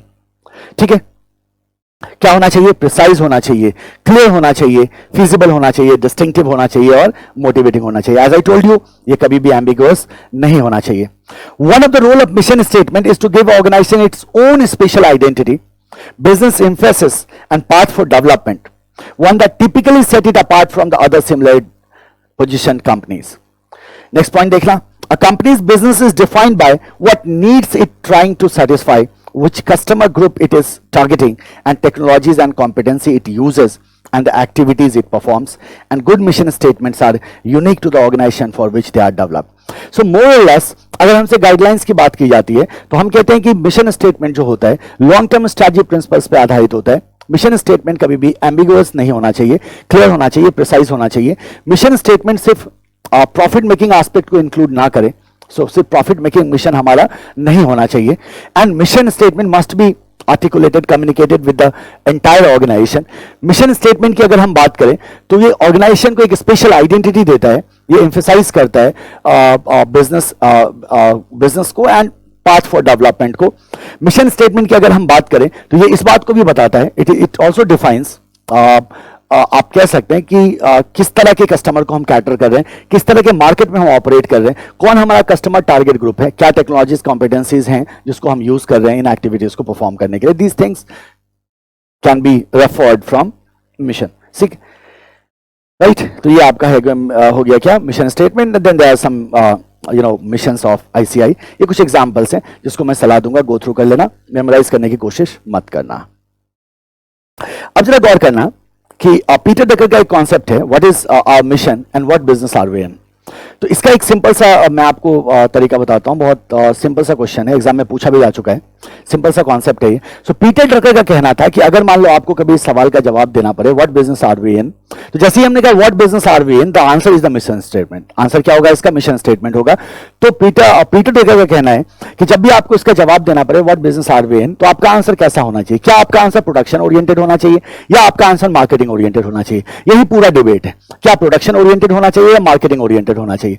हमेशा याद रखना, while answering what business are we in, हमारा आंसर मार्केटिंग ओरिएंटेड होना चाहिए, प्रोडक्शन ओरिएंटेड नहीं होना चाहिए। क्योंकि जब मार्केटिंग की बात करते हैं आप, तो मार्केटिंग क्या हो जाता है? पर्पस ओरिएंटेड हो जाता है। लेकिन जब प्रोडक्शन की बात करते हैं तो प्रोडक्शन एक्टिविटीज ओरिएंटेड हो जाता है। तो प्रोडक्शन में आप एक्टिविटीज को बताते हैं, जबकि मार्केटिंग में आप पर्पस को बताते हैं। इसीलिए whenever you are answering this question what business are we in, the answer should be marketing or external perspective and should not be restated to the production or generic activities of business. Don't see in terms of generic activities of business, but see in terms of external perspective or marketing perspective. कुछ example है, देखो Indian oil, what business are we in, अगर इसका answer किया जाए production oriented answer, तो क्या होगा? We produce oil and gasoline products. Now see, do you see value here? No, this is just the activity. यहां कोई पर्पस, कोई वैल्यू मुझे नहीं दिखाई दे रहा। क्यों नहीं दिखाई दे रहा? क्योंकि यहां हम एक्टिविटी की बात कर रहे हैं कि ऑयल प्रोड्यूस कर रहे हैं, गैसोलीन प्रोडक्ट प्रोड्यूस कर रहे हैं, राइट? इसी का मार्केटिंग ओरिएंटेड देखो, we provide various types of safe and cost effective energy. Now you can see that here they are not talking about the activity, here they are talking about the purpose, here they are externally oriented, here they are marketing oriented. तो हम कहते हैं हमेशा answer कैसा होना चाहिए? Marketing oriented होना चाहिए। दूसरा एग्जांपल ले लो इंडियन रेलवेज का। इंडियन रेलवेज क्या कहता है? We run a railroad, that is the activity perform by the Indian railway. कहीं कुछ वैल्यू है इसमें? नहीं। क्या ये मार्केटिंग ओरिएंटेड है? नहीं। क्या ये एक्सटर्नल ओरिएंटेड है? नहीं। लेकिन फिर ये क्या कहते हैं मार्केटिंग ओरिएंटेड में? We offer a transportation and material handling system. Of course that is a transportation and material handling system, but इसी बात को अगर इस तरह से लिखा जाए, बोला जाए, तो उस कंडीशन में ये क्या हो जाता है? पर्पस ओरिएंटेड हो जाता है। रेवलॉन का देखो, in factory we make cosmetics, in the retail outlet we sell hope. ये क्वेश्चन एग्जाम में आ चुका है, फिल इन द ब्लैंक्स में, बहुत पहले आया था, अब चांसेस नहीं है, बट हमेशा दिमाग में रखना। In the factory we make cosmetics, in the retail outlet we sell hope. ना सी द डिफरेंस, कॉस्मेटिक्स बनाने की बात कर रहे हैं फैक्ट्री में, इसका मतलब एक्टिविटीज ओरिएंटेड आंसर है, प्रोडक्शन ओरिएंटेड आंसर है। लेकिन अगर हम रिटेल आउटलेट पे होप को बेचने की बात कर रहे हैं, इसका मतलब ये वैल्यू ओरिएंटेड है, मार्केटिंग ओरिएंटेड है, एक्सटर्नली ओरिएंटेड है। ठीक है, फिर एक छोटा सा डिस्कशन है मिशन वर्सेस पर्पस, इसको भी ध्यान में रखिएगा। अगर मिशन की बात करें तो it defines the role that an organization plays in the society, where purpose is anything that organization strives for. So mission specify what kind of role you are going to perform in the society, but purpose क्या बताता है? कुछ भी जिसके लिए organization को establish किया गया था। Mission, it is a statement which defines the role that organization plays in the society. It's a repetition of the point. Mission strictly refers to the particular need of the society. Mission क्या बताता है? किसी society के particular need को बताता है जिसको अपन address कर रहे हैं। Purpose is different. Purpose relates to what the organization strive to achieve in order to fulfill its mission to the society. मतलब जो हम सोसाइटी के नीड को एड्रेस करना चाहते हैं, उस नीड को एड्रेस करने के लिए क्या रिक्वायरमेंट होने जा रही है, क्या हमें अचीव करना होगा, that is expressed in terms of purpose. तो we have the mission, we have the purpose. क्या फर्क है? तो मिशन बताता है कि ऑर्गेनाइजेशन जो है सोसाइटी में क्या रोल प्ले करने जा रहा है, ये मिशन होता है। और जो कुछ भी करने के लिए बिजनेस को एस्टैब्लिश किया गया, जो what business strives for, that is your purpose. Mission हम कहते हैं कि what the particular need of the society, mission किसको रेफर करता है? नीड ऑफ द सोसाइटी को रेफर करता है। और इस नीड को फुलफिल करने के लिए हमें क्या अचीव करना होगा, ये कौन बताता है? पर्पस बताता है। तो ये डिफरेंशिएशन ध्यान में रखिएगा, काफी है। Now we have the difference between goals and objective. Goals and objective में क्या डिफरेंशिएशन है? मैंने आपको कहा था कि दोनों ही परफॉर्मेंस टारगेट है, दोनों को विजन मिशन से डिराइव किया जाता है, राइट। गोल की अगर हम बात करें तो goals are open ended. Open ended मतलब it will take its of huge time, इसका टाइम स्केल क्या होता है? ज्यादा होता है। Attributes that denote the future states or the outcomes. Goals are broad. Goals क्या होते हैं? ब्रॉड होते हैं। गोल्स क्या होते हैं? ओपन एंडेड होते हैं। Goals are open ended, goals are broad, जबकि ऑब्जेक्टिव्स आर क्लोज्ड एंडेड, है ना। ऑब्जेक्टिव्स क्या होते हैं? क्लोज्ड एंडेड होते हैं, मतलब इसका टाइम फ्रेम क्या होगा? बहुत स्पेसिफाइड होगा, टाइम बेस्ड होगा ये। And objectives are more specific, it is not very much broad. So goals are broader, goals are open ended, objectives are close ended and objectives are what? Specific. पढ़ा हुआ है आपने? अब जरा गौर करना, ऑब्जेक्टिव्स के बारे में we have to study the two concepts we have to study. One is the characteristics of objective, one is the long term objectives के बारे में हम बात करते हैं। तो बहुत सिंपल है कैरेक्टरिस्टिक्स को ध्यान में रखना। सबसे पहले तो हम कहते हैं ऑब्जेक्टिव के कैरेक्टरिस्टिक्स है, ऑब्जेक्टिव को स्मार्ट होना चाहिए, स्पेसिफिक होना चाहिए, मेजरेबल होना चाहिए, अचीवेबल होना चाहिए, रेलेवेंट होना चाहिए, टाइम फ्रेम में होना चाहिए। आपका ऑब्जेक्टिव कभी भी कंफ्यूजिंग नहीं होना चाहिए। आपका ऑब्जेक्टिव बहुत चैलेंजिंग, बहुत आसान भी नहीं होना चाहिए, इम्पॉसिबल भी नहीं होना चाहिए। Objective should be challenging. Objective ऐसा होना चाहिए जिसे मेजर किया जा सके। ऑब्जेक्टिव आपके बिजनेस के से रेलेवेंट होना चाहिए। ऑब्जेक्टिव का हमेशा क्या होगा? एक टाइम फ्रेम होगा। So what are the characteristics of objective? It defines the organization relationship with this environment. It should be facilitative towards achievement of mission and purpose, of course, because from the mission we have derived the objective. तो हम objective को achieve करेंगे, mission में achieve होना चाहिए। It should provide the basis for strategic decision making, इसी के आधार पर हम डिसीजन लेते हैं that how to achieve the objective. It should provide standard for performance appraisal, right, obvious है। कंक्रीट स्पेसिफिक होना चाहिए, related to time frame, measurable होना चाहिए, कंट्रोलेबल होना चाहिए, चैलेंजिंग होना चाहिए, and objectives should correlate with each other. Different objectives should correlate with each other and should be set within the constraint of organization resources and external environment. So whatever objective you are setting, that should be as per your resources, ताकि आप उसे क्या कर सके? Achieve कर सके। मतलब सीधी सी बात है, इम्पॉसिबल नहीं होना चाहिए, स्पेसिफिक होना चाहिए, टाइम फ्रेम में होना चाहिए, मेजरेबल होना चाहिए, कंट्रोलेबल होना चाहिए, चैलेंजिंग होना चाहिए, और डिफरेंट ऑब्जेक्टिव्स का आपस में क्या होगा? कोरिलेशन होगा। ऑब्जेक्टिव का अचीवमेंट, मिशन के अचीवमेंट को इंश्योर करना चाहिए। And so many things are covered here in the characteristics. अब हम बात कर लेते हैं लॉन्ग टर्म ऑब्जेक्टिव्स की।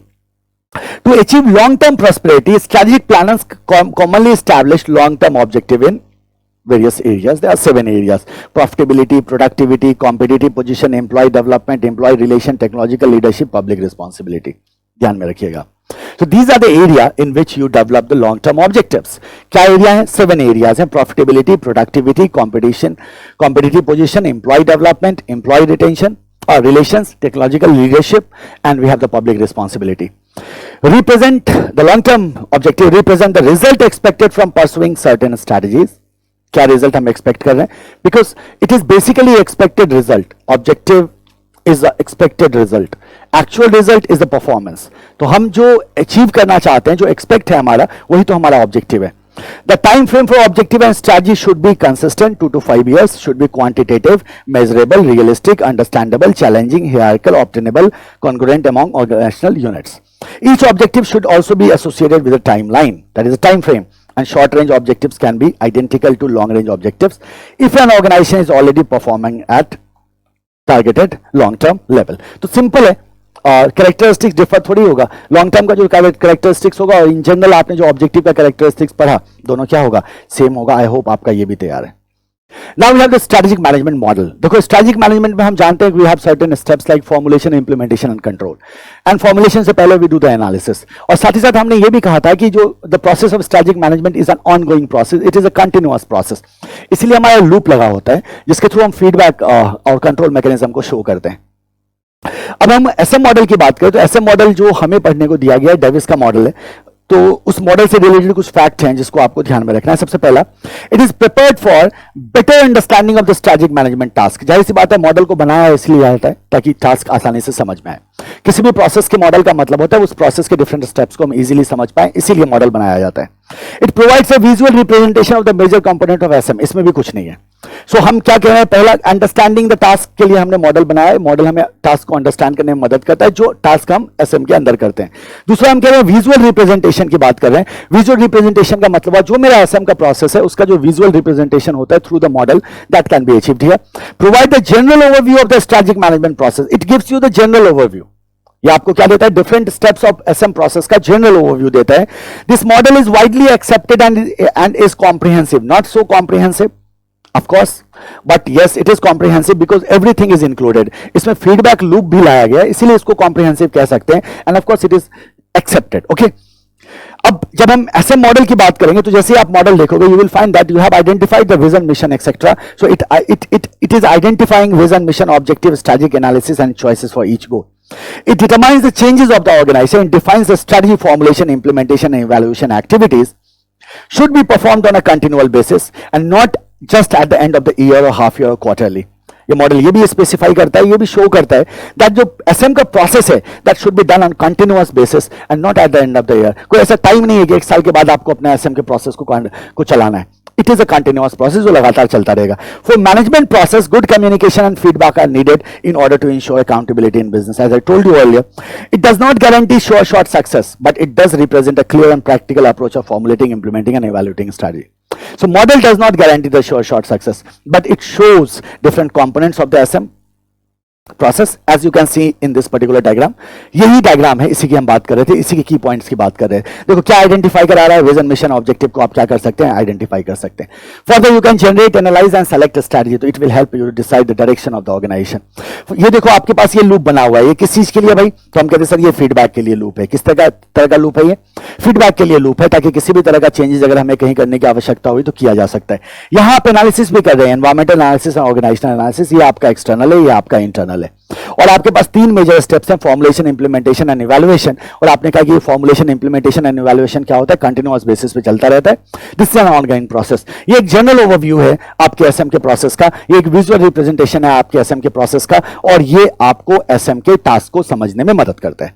यही मॉडल है, राइट? जो पॉइंट्स आपने ऊपर देखा था मैंने फिर से रिपीट कर दिया. अब आ जाओ स्टेजेस इन स्ट्रेटेजिक मैनेजमेंट. आप जानते हैं कितने स्टेजेस होते हैं, अभी आपने मॉडल में देखा. सबसे पहला स्टेज था जब आपने विजन, मिशन एंड ऑब्जेक्टिव को बनाया. दूसरा स्टेज था जब आपने एनवायरमेंटल एंड ऑर्गेनाइजेशनल एनालिसिस की बात करी. तीसरे स्टेप में आपने स्ट्रेटजी को फॉर्मुलेट किया. चौथे में इंप्लीमेंट किया. पांचवें में इवैल्यूएट किया. ठीक है, तो टोटल कितने स्टेप्स हो गए हमारे पास? 5 स्टेप्स हो गए. इसी चीज को आपने यहां देखा. पहला स्टेप आपका ये हो गया, डेवलप विजन, मिशन. दूसरा आपका एनालिसिस हो गया दोनों तरह का. तीसरा हो गया आपका जब आपने स्ट्रेटजी बनाया. चौथा हो गया जब इंप्लीमेंट किया. पांचवा हो गया जब इवैल्यूएट एंड कंट्रोल किया. How many stages are there? 5 stages are there. और इन 5 स्टेजेस से आपको एग्जामिनेशन में क्वेश्चन देखने को मिल सकता है. तो स्ट्रेटेजिक मैनेजमेंट की अगर बात करें, स्टेजेस इन स्ट्रेटेजिक मैनेजमेंट की बात करें, तो हम कहते हैं 5 स्टेजेस. पहला developing strategic vision and mission, environmental and organisational analysis, formulation of strategy तीसरा हो जाएगा, इंप्लीमेंटेशन चौथा हो जाएगा, इवैल्यूएशन एंड कंट्रोल क्या होगा? पांचवा हो जाएगा. चलिए हम बात करते हैं सबसे पहले strategic vision, mission and objective. Exactly same चीज what we have studied earlier. वहां से कॉपी करो, यहां पेस्ट करो. वही विजन, वही मिशन, वही ऑब्जेक्टिव, कुछ नहीं करना. Environmental analysis and organisational analysis is the same thing. Organisational analysis की बात करते हैं तो आप अपने ऑर्गेनाइजेशन के रिसोर्सेज को एनालाइज करते हैं. Financial resources, technological resources, productive capacity, marketing, distribution, research and development, human resource, skills and so on. So this is technically what your internal. ये आपका क्या है? इंटरनल है, जो आपको स्ट्रेंथ वीकनेस के बारे में बताता है. एनवायरमेंटल स्कैनिंग की अगर आप बात करो तो आप एक्सटर्नल एनवायरमेंट को एनालाइज करते हैं, जहां आप ecological, economical, sociological, technological, legal, etcetera factors को स्टडी करते हैं. The firm's external environment is dynamic and uncertain. Understanding gives opportunity and threat for the firm. So while dealing with external environment you get the OT, while analysing internal you get the SW. और ये दोनों मिलकर आपको क्या देते हैं? SWOT देते हैं. एसडब्ल्यू, ओटी, जिसको आप कहते हैं strength, weakness, opportunity, threat. SWOT analysis आप कर पाते हैं. सो एनवायरमेंटल स्कैनिंग या एनालिसिस की बात करें, it's not different from the concepts what we have studied earlier. It's the same thing. Analysis करते हैं एनवायरमेंट का. 2 कंपोनेंट होते हैं, इंटरनल एंड एक्सटर्नल. या इंटरनल को हम ऑर्गेनाइजेशनल एनालिसिस कह रहे हैं, एक्सटर्नल को एनवायरमेंटल स्कैनिंग में हम रख रहे हैं. एक्सटर्नल को एनालाइज करते हैं, हम जानते हैं एक्सटर्नल एनवायरमेंट हाईली डायनामिक है, हाईली सर्टेन है. जब हम उसे एनालाइज करते हैं then we get the opportunity and threat. External environment में क्या क्या आता है? पेस्टल आता है, political, economical, sociological, technological, ecological and legal. ये सारे फैक्टर्स किस में आते हैं? एक्सटर्नल में आते हैं.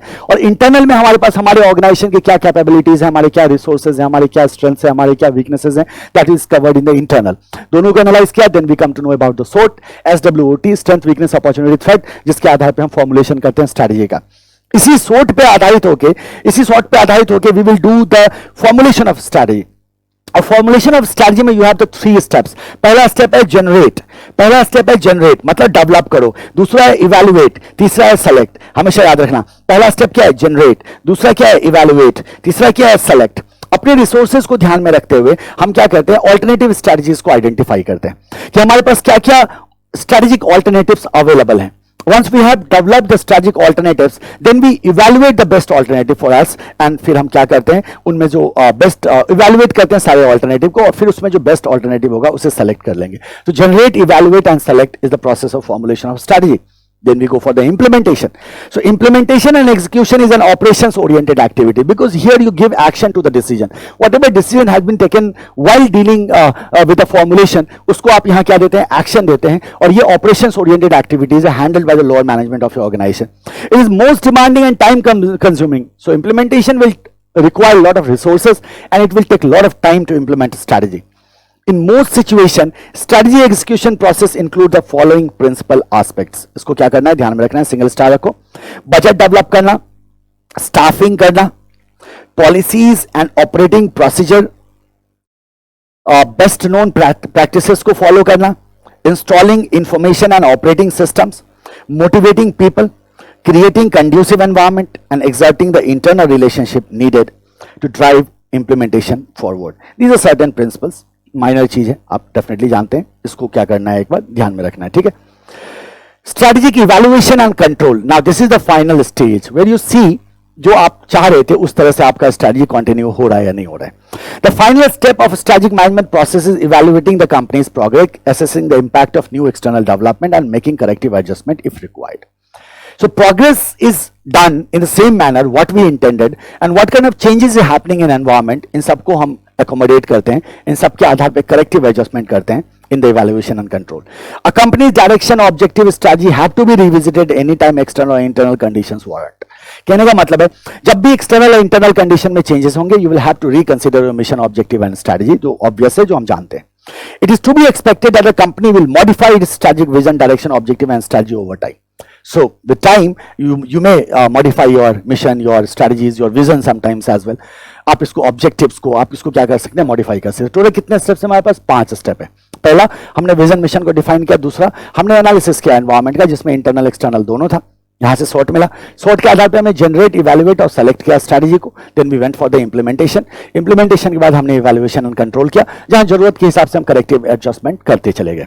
इस तरह से आपने देखा, यह है आपका चैप्टर नंबर 3, ठीक है। मैं फिर से कह रहा हूं, जहां कहीं भी किसी भी टॉपिक से रिलेटेड प्रॉब्लम हो, किसी टॉपिक को आपको डिटेल में चाहिए होगा, किसी टॉपिक से रिलेटेड आपको एग्जांपल्स के साथ कंप्लीट अंडरस्टैंडिंग चाहिए होगा, आप स्टक हैं, आपको समझ में नहीं आ रहा है, अगर ऐसा कुछ है तो आप निश्चित रूप से वीडियो के कमेंट सेक्शन में कमेंट करना, और ताकि मैं आपको फटाफट उसका मैं सोल्यूशन प्रोवाइड कर सकूं, राइट। अगर आपको कोई भी difficulty, I will provide the solution, उसमें कोई दिक्कत नहीं है। आपको क्या करना है, आप कमेंट सेक्शन में जाओ, कमेंट करो, या किसी भी तरह से मुझे इन्फॉर्म करो, राइट। चलिए, now we will move to the chapter number 4। We are done with the chapter 3। अब हम क्या करेंगे, चैप्टर नंबर 4 पे चलेंगे। चैप्टर नंबर 4 है हमारा कॉर्पोरेट लेवल स्ट्रैटेजीज। हम जानते हैं हमारे पास 3 लेवल्स ऑफ स्ट्रैटेजी होते हैं, corporate level strategy, business level strategy, function level strategy. Chapter 4, chapter 5, chapter 6, इन 3 चैप्टर में हम क्या करेंगे, तीनों लेवल के स्ट्रैटेजीज को कवर करेंगे। So now we will move to chapter number 4, जिसका नाम है कॉर्पोरेट लेवल स्ट्रैटेजीज।